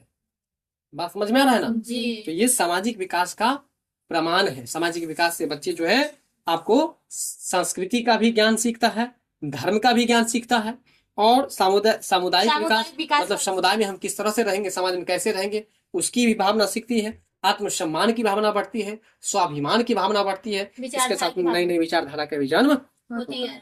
चलिए लास्ट का जो 2 पॉइंट है इसको जरा हम लोग देखते हैं। बालक समाज के माध्यम से ही अपने आदर्श व्यक्तियों का चयन करता है। यही बात तो आपको जस्ट बताए कि उनको जो समाज में अच्छा लगता है उनके साथ वह उठना बैठना पसंद करता है। अगर हमारी बात करें तो हमारा जो संगत रहा है, हम ये बात देखे हैं कि पहले ही से हमारा आदत है कि जो आपको टीचर सब जितना है ना, हमको टीचर से बहुत ज्यादा लगा शुरू से ही समझिए। तो वही बात, हम उनको आदर्श माने और जैसे हमको कोई समस्या आता था तो हम उनके पास जाकर के उसका समाधान लेना चाहते थे, लेने का प्रयास करते थे। ठीक उसी तरह से आपके समाज में भी कोई ऐसे व्यक्ति होंगे जिनको आप वरिष्ठ मानते होंगे, जिनको आदर्श मानते होंगे, और उनसे ही कोई राय विचार लेते होंगे। तो वही कह रहा है कि बालक समाज के माध्यम से ही अपने आदर्श व्यक्तियों का चयन करता है तथा कुछ बनने की प्रेरणा उनसे ही लेता है। यही बात आपको बताया कि नहीं बताया? जी कुछ बनने की प्रेरणा भी जो है सो उनसे ही लेता है। तो ये सब सामाजिक विकास का परिणाम है। और लास्ट का जो पॉइंट है तो ये भी जरा देखिए, एक शिक्षित समाज में ही व्यक्ति का उत्तम विकास भी संभव हो सकता है। अगर कोई मूर्ख समाज में चले जाइएगा तो आपका जो विकास होगा वह मूर्खों के तरीके से ही होगा। इसीलिए आपको एक शिक्षित समाज में ही जाकर के आप रहने का प्रयास कीजिए ताकि आपके बच्चे पर भी पॉजिटिव असर पड़े। तो ये था आपको विकास के विभिन्न आयाम। विकास के सभी आयामों की चर्चा हम बड़े ही विस्तार पूर्वक किए हैं। उम्मीद है कि सारा बात आपको समझ में आ गया होगा। ठीक है, वीडियो पसंद आए तो लाइक शेयर सब्सक्राइब जरूर कीजिएगा। इसके बाद हम आपको लास्ट में एक बात और बताते हैं। अभी जितना हम पढ़ाए हैं, सभी पढ़ाए गए तथ्य में से जो तथ्य आपके परीक्षा की दृष्टि से अत्यंत महत्वपूर्ण है, उन तथ्यों को अभी हम हाईलाइट करके एक बार आपको दिखाने का प्रयास करेंगे। आप लोग भी ऑनलाइन देखने वाले जो भी बच्चे हैं वो भी अपने बुक में हाइलाइटर से हाईलाइट कर लेंगे और उस पॉइंट को ही याद रखेंगे जो परीक्षा की दृष्टि से आपके लिए अत्यंत महत्वपूर्ण है। तो आइए एक बार आप लोग वो भी देख लीजिए कि आपको आज के आयामों में से किन किन पॉइंट को परीक्षा की दृष्टि से याद रखना अति आवश्यक है। विकास के आयाम, यहाँ से आज के क्लास का स्टार्टिंग हुआ था और इसमें अब हम लोग देखेंगे कौन कौन सा लाइन महत्वपूर्ण है। तो देखिए, ये जो लाइन है इसमें कहीं हाईलाइट किया हुआ नहीं है, इसलिए ये लाइन महत्वपूर्ण नहीं है। लेकिन शारीरिक विकास में अगर हम बात करें तो यहाँ से लेकर के यहाँ तक जो हम देख पा रहे हैं, एक बार हम पढ़ भी देते हैं। शरीर के बाह्य परिवर्तन जैसे ऊंचाई एवं शारीरिक अनुपात में वृद्धि इत्यादि जिन्हें स्पष्ट रूप से देखा जा सकता है, किंतु शरीर के आंतरिक अवयवों के परिवर्तन बाहरी रूप से तो दिखाई नहीं पड़ते, किंतु शरीर के भीतर इनका समुचित विकास होता रहता है। अब देखिए, यहाँ से लेकर के यहाँ का जो पॉइंट है, एक पॉइंट बन रहा है और इस पॉइंट को आपको क्या करना है तो याद रखना है। क्या याद रखना है? तो शरीर के बाहरी परिवर्तन जैसे कि ऊंचाई एवं शारीरिक अनुपात में वृद्धि जो होता है उन्हें हम स्पष्ट रूप से देख सकते हैं। अर्थात शरीर के जो बाहरी परिवर्तन होते हैं, जैसे कि लड़कियों के स्तनों में वृद्धि होना, लड़कों को दाढ़ी मूंछ आ जाना, ये सब शरीर के बाहरी परिवर्तन है और इन्हें हम आसानी से देख सकते हैं। किंतु शरीर के आंतरिक अवयवों के परिवर्तन, शरीर के आंतरिक अवयव, इसका मतलब क्या हुआ? अंदर का अवयव, इंटरनल ऑर्गेन्स, अर्थात शरीर के अंदर में जो पाए जाने वाले आपको जैसे लीवर है, फेफड़ा है, किडनी है, दिल है, ये सब जो है तो आंतरिक अवयव कहलाएंगे, आंतरिक अंग कहलाएंगे। तो ये सब जो परिवर्तन होता है, मतलब उनके साइज में जो वृद्धि होती है, क्या उसको हम देख पाते हैं? नहीं देख पाते हैं। इसीलिए कहा जाता है कि वृद्धि जो है यह आपको बाहरी रूप से भी होता है और आंतरिक रूप से भी होता है, लेकिन आपको बाहरी रूप को लेकर के ही चला जाता है आगे। क्यों? क्योंकि बाहरी रूप को तो हम देख सकते हैं, लेकिन अंदर में जो परिवर्तन हो रहा है, अंदर में जो अंग का वृद्धि हो रहा है, उसको हम लोग नहीं देख पाते हैं। इस वजह से जो है सो ये लाइन याद रखिएगा कि वृद्धि जो है आपको बाह्य रूप से भी होती है और आंतरिक रूप से भी होती है, लेकिन बाह्य रूप से जो होती है इसको ज्यादा ऑथेंटिक लेकर के चलना है, क्योंकि हमको बाहरी रूप वाला तो दिखाई पड़ता है, लेकिन आंतरिक अंगों में जो आपको आकार के आंतरिक अंगों के आकार में जो वृद्धि होता है उसको हम लोग नहीं देख पाते हैं। चलिए, तो ये जो लाइन है आपको यहाँ तक, इसको आप याद रखेंगे। आगे है कि शारीरिक विकास क्रम में आयु वृद्धि के साथ साथ शरीर के आकार एवं भार में परिवर्तन होता है ना। शारीरिक विकास के क्रम में जब शरीर का विकास होता है, उस क्रम में जब आयु वृद्धि होती है तो आयु वृद्धि के साथ साथ शरीर के आकार एवं भार में परिवर्तन होता है, ये भी हमको याद रखना है। तो एक लाइन यहाँ पर ये बन रहा था और दूसरा लाइन जो बन रहा है यहाँ से लेकर के यहाँ तक बन रहा है, और इसको भी हम लोग को क्या करना है, याद रखना है। अगला पॉइंट है आपका, प्रारंभ में शिशु अपने हर प्रकार के कार्यों के लिए दूसरों पर निर्भर रहता है। ये बात याद रखने की बात भी नहीं है, ये बिल्कुल जो है सो हम लोग ये देखते हैं, समझ सकते हैं, है कि नहीं। शुरुआत में बच्चा जो है कोई भी काम जो करता है, मान के चलिए कोई खिलौना लेने का काम करता है, या फिर आपको जो है सो उसको जो कुछ भी जरूरत लगे वो आपको पकड़ने का प्रयास करता है, तो वो दूसरे के माध्यम से ही ना, है कि नहीं, वो अपने माध्यम से तो दौड़ के नहीं चला जाता, उठ के नहीं चला जाता है। वही बात यहाँ पर बता रहा था। धीरे धीरे विकास की प्रक्रिया के फलस्वरूप वह अपनी आवश्यकताओं की पूर्ति में क्या हो जाता है, तो सक्षम हो जाता है। मतलब धीरे धीरे फिर जो है आपको जैसे जैसे उसकी आयु बढ़ती है वैसे उसके शरीर का विकास होता है, फिर वह जो है सो अपने काम को स्वयं से करने लगता है। तो ये जो पॉइंट है आपको प्रारंभ से लेकर के यहाँ तक, इसको भी हम लोग को याद रखना है। शारीरिक विकास पर बालक के आनुवंशिक गुणों का प्रभाव देखा जा सकता है। इसके अतिरिक्त बालक के परिवेश एवं उनकी देखभाल का भी उसके शारीरिक विकास पर प्रभाव पड़ता है। तो ये जो लाइन आप देख रहे हैं यहाँ से यहाँ तक हाईलाइटेड किया गया है और इस लाइन को आपको याद रखना आवश्यक है। यदि बच्चे को पर्याप्त मात्रा में पोषक आहार उपलब्ध नहीं हो रहा है तो उसके विकास की समान गति की आशा कैसे की जा सकती है ना। तो जो लाइन हाईलाइटेड किया हुआ है, जैसे कि आप यहाँ से यहाँ तक देख रहे हैं, इसको याद रखना है और यहाँ से लेकर के यहाँ तक जो लाइन आप देख रहे हैं इसको केवल समझ लेना, ठीक है, रटना नहीं है एग्जाम की व्यू से। अगला लाइन है कि बालक की वृद्धि एवं विकास के बारे में शिक्षकों को पर्याप्त जानकारी इसलिए भी रखना अनिवार्य है क्योंकि बच्चों की रुचियां, इच्छाएं, दृष्टिकोण एवं एक तरह से उसका पूर्ण व्यवहार शारीरिक वृद्धि एवं विकास पर ही निर्भर करता है। कहने का मतलब ये है, अब इस लाइन में देख लीजिए, यहाँ से आपके पॉइंट का शुरुआत हुआ है और यहाँ तक चला है। इस पॉइंट में आप देखिए, इसमें इसलिए भी ये दो वर्ड क्या है, कलर किया हुआ नहीं है। तो जो नहीं कलर किया हुआ है हमको उसको छोड़ देना है। बात समझ में आ रहा है? यहाँ पर क्या करना चाहिए था, उसको छोड़ करके पढ़ना है। कैसे पढ़ना है? तो बालक की वृद्धि एवं विकास के बारे में शिक्षकों को पर्याप्त जानकारी रखना अनिवार्य है ना, क्योंकि बच्चों की रुचियां, इच्छाएं, दृष्टिकोण एवं एक तरह से उसका पूर्ण व्यवहार शारीरिक वृद्धि एवं विकास पर निर्भर करता है। ये लाइन आपको याद रखना है।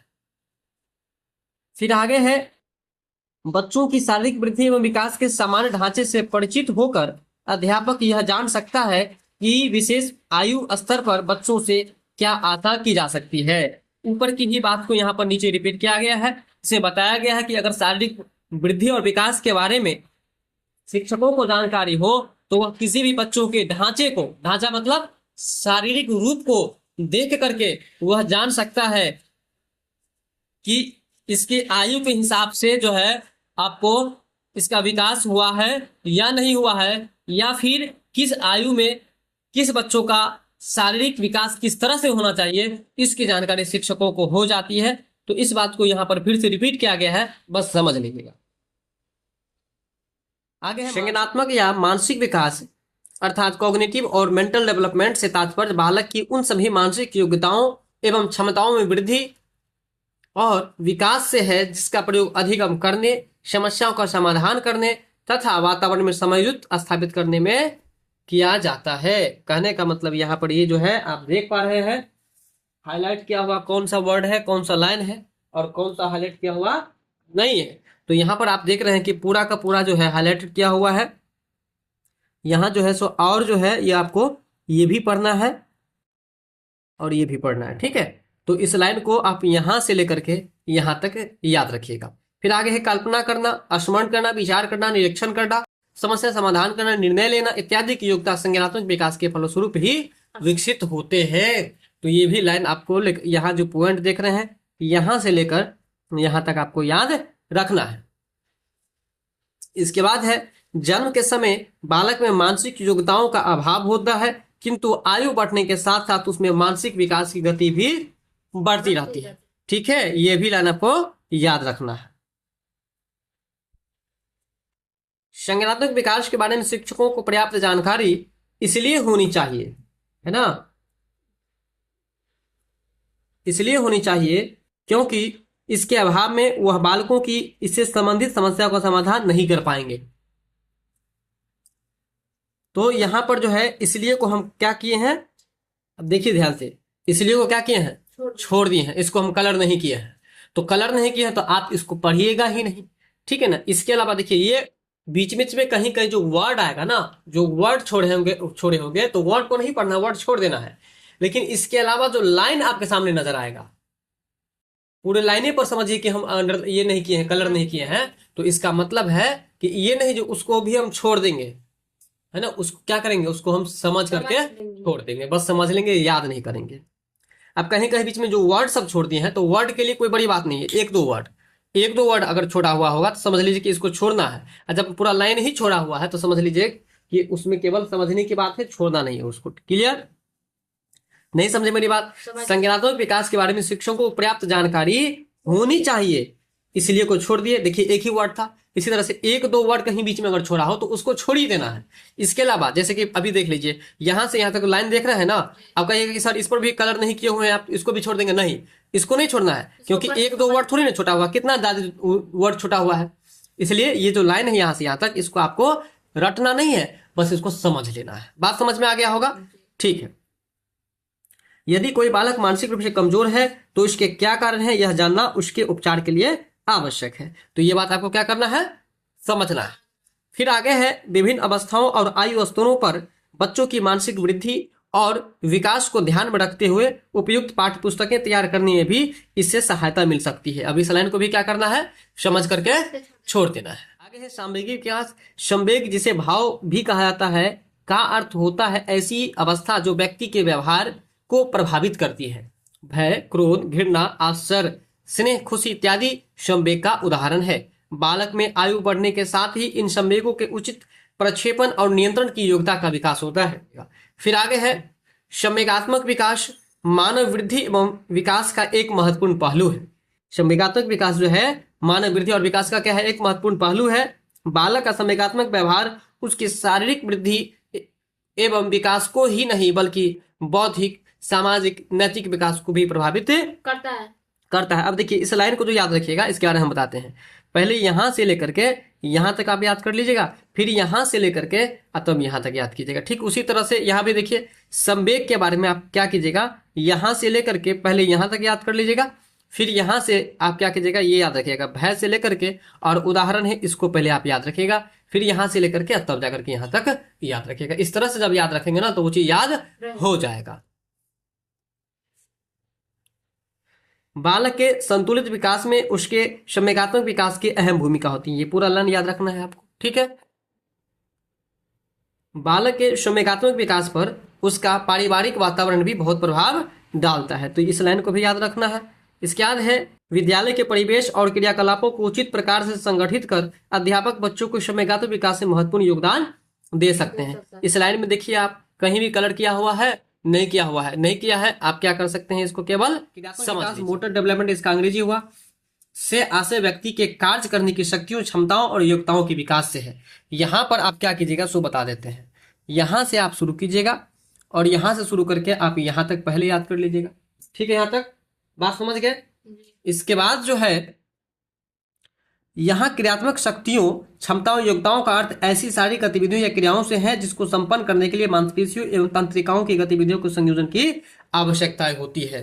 तो आप क्या कीजिएगा इसमें, अब यहाँ के बारे में जरा सोचिए कि हम आपको जो पीछे बात बताए थे उसके हिसाब से यहाँ पर आप यहाँ को पढ़ेंगे कि नहीं पढ़ेंगे? नहीं पढ़ेंगे। क्यों नहीं पढ़ेंगे? क्योंकि यहाँ केवल एक ही वर्ड है और हम बताए थे कि एक, दो या तीन, अधिकतम 3 वर्ड तक कहीं पर यदि आ जाए आपको कि उस लाइन के बीच में वो वर्ड आपको नजर आए और 3 गो वर्ड अगर छोटा हुआ तो समझ लीजिए उस वर्ड को आपको पढ़ना ही नहीं है। क्रियात्मक शक्तियों, क्षमताओं और योग्यताओं का अर्थ ऐसी शारीरिक गतिविधियों या क्रियाओं से है जिसको संपन्न करने के लिए मांसपेशियों एवं तंत्रिकाओं की गतिविधियों के संयोजन की आवश्यकता होती है, ठीक है। जैसे चलना, बैठना, खेलना इत्यादि। अब यहां से शुरू कीजिएगा आप, कहां से, जहां से ठीक मार रहे हैं, और यहां तक आप पहले यहां तक याद कर लीजिएगा और इसका उदाहरण को समझ लेना है। क्लियर यहां तक? चलिए, इसके बाद है आपको, एक नवजात शिशु ऐसे कार्य करने में अक्षम होता है, शारीरिक वृद्धि एवं विकास के साथ साथ आयु बढ़ने के साथ उसमें इस तरह की योग्यताओं का भी विकास होने लगता है। तो यहाँ पर क्रियात्मक विकास की बात हो रही थी कि एक नवजात शिशु ऐसे कार्य करने में अक्षम होते हैं, मतलब कैसे कार्य करने में, तो क्रियात्मक कार्य करने में अक्षम होते हैं, ठीक है। शारीरिक वृद्धि एवं विकास के साथ साथ आयु बढ़ने के साथ साथ उसमें इस तरह की जितनी भी योग्यताएं हैं, किस तरह की योग्यताएं, तो चलने, फिरने, बैठने, खेलने, कूदने, है ना, इस तरह की जो भी योग्यताएं हैं यह आपको आयु बढ़ने के साथ साथ क्या होने लगता है, विकास होने लगता है। तो ये लाइन आपको यहां से लेकर के और यहां तक याद रखना है। इसके कारण बालक को आत्मविश्वास अर्जित करने में सहायता मिलती है। मतलब क्या हुआ, अब इसके कारण में क्या लगाएगा, क्रियात्मक विकास के कारण, किसके कारण? क्रियात्मक विकास के हाँ, कारण। क्रियात्मक विकास यदि बालक को हुआ रहेगा तो बालक को आत्मविश्वास अर्जित करने में क्या मिलता है? सहायता मिलता है। और पर्याप्त क्रियात्मक विकास के अभाव में, देखिए फिर यहाँ पर क्लियर कर दिया कि अगर क्रियात्मक विकास का अभाव रहेगा, मतलब काम करने में वो सक्षम नहीं होगा, तो उसमें क्या होगा? विभिन्न प्रकार के कौशलों का विकास भी नहीं हो पाएगा, उनको कौशल का विकास करने में बाधा पहुंचेगा, है कि नहीं? विभिन्न प्रकार की बाधा उनके सामने नजर आएगा। ठीक है, इसको कैसे याद रखिएगा? तो ये पूरा लाइन याद रखने वाला है। बात समझ गए? चलिए, क्रियात्मक विकास के स्वरूप और उसकी प्रक्रिया का ज्ञान होना शिक्षकों के लिए आवश्यक है। बताइए, ये कलरफुल कहीं पर है, रंगीन किया हुआ है? नहीं किया हुआ। क्या कीजिएगा? इसको समझ के छोड़ देना। सही बात बताए। फिर है कि इसी ज्ञान के आधार पर, मतलब किस ज्ञान के आधार पर? क्रियात्मक विकास के या क्रियात्मक कौशल के आधार पर वह बालक विभिन्न कौशलों का विकास करवाने में सहायक हो सकता है। बात समझ रहे हैं? अगर क्रियात्मक विकास होगा तो विभिन्न प्रकार का कौशल का विकास हो सकेगा उनमें। तो ऊपर की ही बात को यहाँ पर क्या कर दिया है? रिपीट कर दिया है। ठीक है, तो इसको भी आप याद रख लीजिएगा। इसके बाद है, जिन बालकों में क्रियात्मक विकास समान से कम होगा, जिन बालक में क्रियात्मक विकास समान से कम होगा, उनका समायोजन एवं विकास हेतु विशेष कार्य करने की आवश्यकता होगी। अगर मान के चलो कि कोई ऐसा बालक है जो क्रियात्मक विकास उनका जो एक समान रूप से जनरली बच्चे को होना चाहिए, अगर वो भी नहीं हुआ है, तो फिर समझ लो कि उसको समायोजन करने के लिए, है ना, उसको एडजस्ट करने के लिए या उसको विकास करने के लिए, जो है आगे बढ़ाने के लिए विशेष कार्य करने की आवश्यकता होती है। जैसा कि हम आपको पढ़ाते वक्त बताए हुए थे शुरुआत में कि जो बच्चे मान लीजिए पैर से लंगड़ा है ना, वो आंख ठीक से नहीं देख पाता है, तो उस परिस्थिति में तुमको इच्छा है कि उस बच्चा को हम आगे बढ़ाए, तो कैसे करोगे? या तो तुम कंधे पर लेकर के स्कूल पहुंचाओगे या किसी गाड़ी के माध्यम से पहुंचाओगे और तब जाकर के उसको शिक्षा प्रदान करवाओगे, या नहीं तो फिर कोई टीचर को तुम अपने घर पर ही बुला करके तब उसको पढ़वाओगे। तो वही बात बता रहा था कि जिन बालकों में क्रियात्मक विकास समान से कम होता है, उनके समायोजन के लिए, ठीक है ना, और उनके विकास के लिए विशेष कार्य करने की आवश्यकता होती है। तो यहाँ पर विशेष कार्य क्या हुआ? कंधे पर स्कूल लेकर के जाना या किसी विशेष शिक्षक को अपने घर पर बुला करके उसको शिक्षा देना, ये उसका विशेष कार्य हुआ। बात समझ में आया? भाषाई विकास, भाषा के विकास को एक प्रकार से संज्ञानात्मक या भावनात्मक विकास मनाता है। आप इस लाइन को तो कंफर्म याद ही कर लीजिएगा। ठीक है, इसके बाद है कि भाषा के माध्यम से बालक अपने मन के भावों विचारों और एक दूसरे के सामने रखता है ना, भावों और विचारों को एक दूसरे के सामने रखता है एवं दूसरे के भावों और विचारों को, भावनाओं को क्या करता है? समझता है। कहने का मतलब, यदि बच्चों को ये भी लाइन आप याद रखेंगे यहां से लेकर के यहां तक, ठीक है, कहने का मतलब भाषा के माध्यम से बच्चे मन के भाव को, मन के विचार को एक दूसरे के सामने क्या करते हैं? रखते हैं और एक दूसरे के बातों को समझते हैं और एक दूसरे के समस्याओं का समाधान करते हैं और खुद की समस्या का भी समाधान करते हैं। भाषाई ज्ञान के अंतर्गत बोलकर विचारों को प्रकट करना, संकेत के माध्यम से अपनी बात रखना और लिखकर अपनी बातों को रखना इत्यादि को सम्मिलित किया गया है। कहने का मतलब यह है कि भाषाई ज्ञान का मतलब बोल करके ही किसी बातों को हम किसी के पास स्पष्ट किए, वही भाषा नहीं है। भाषा जो है आपको संकेत के माध्यम से भी आपको बातचीत किया जाता है एक दूसरे से, है कि नहीं? किया जाता है, लिखकर भी किया जाता है और बोलकर भी किया जाता है। तो बोलकर या संकेत के माध्यम से या लिख करके जो हम लोग एक दूसरे के पास कुछ व्यक्त करते हैं, उसको भी हम लोग भाषा ही कहेंगे। अर्थात संकेत भी एक भाषा है, लिखकर बताना भी एक भाषा है और बोलकर बताना भी क्या है? एक प्रकार का भाषा का माध्यम है। ठीक है, भाषा संप्रेषण का माध्यम है। तो भाषाई ज्ञान के अंतर्गत बोलकर विचारों को प्रकट करना, संकेत के माध्यम से अपनी बातों को तथा लिखकर अपनी बातों को रखना इत्यादि को भी सम्मिलित किया जाता है। इसको भी आप यहां से लेकर के यहां तक याद रख लीजिएगा। आगे है आपको वर्ष की अवस्था में वह छोटे वाक्यों को बोलने लगता है। तो देखिए यहाँ पर दो बातें याद रखना है। ऊपर पर है कि 6 महीना से 1 साल का जो बच्चा होता है कुछ शब्द बोलने लगते हैं।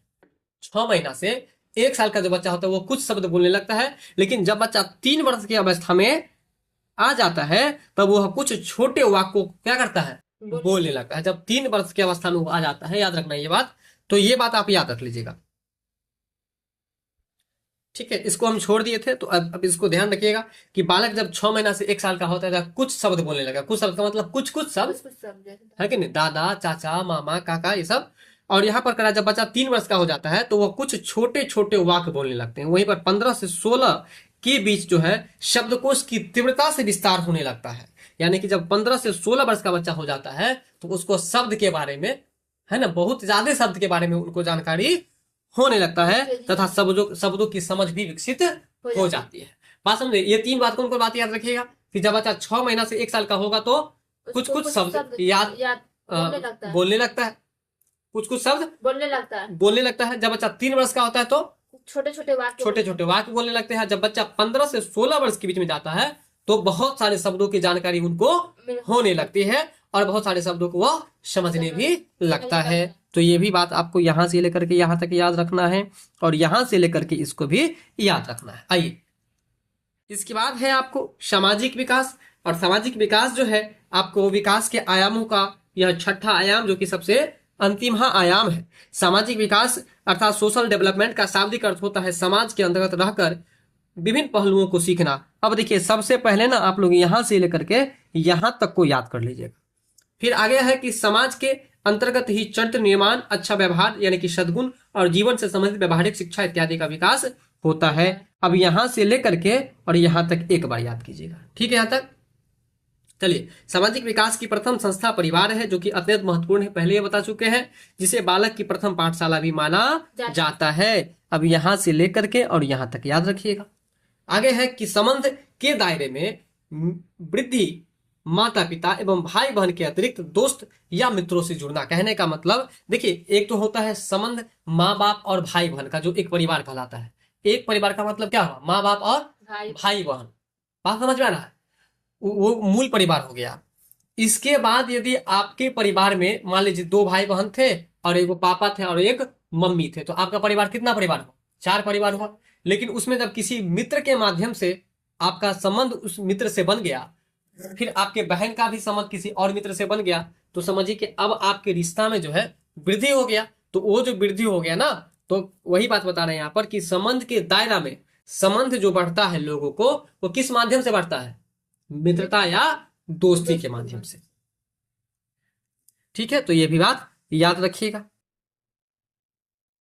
आगे है सामाजिक विकास के माध्यम से बालकों में सांस्कृतिक, धार्मिक तथा सामुदायिक विकास इत्यादि की भावनाएं उत्पन्न होती है ना। सामाजिक विकास के माध्यम से बालक में क्या क्या भावनाएं उत्पन्न होती है, तो सांस्कृतिक भावना उत्पन्न होती है, समाज में रह करके ही अपनी संस्कृति को समझता है, धर्म को समझता है और समुदाय का विकास कैसे होगा, समाज का विकास कैसे होगा, इन सब भावनाओं को समझने लगता है। यहां से लेकर के आप यहां तक याद रखिएगा।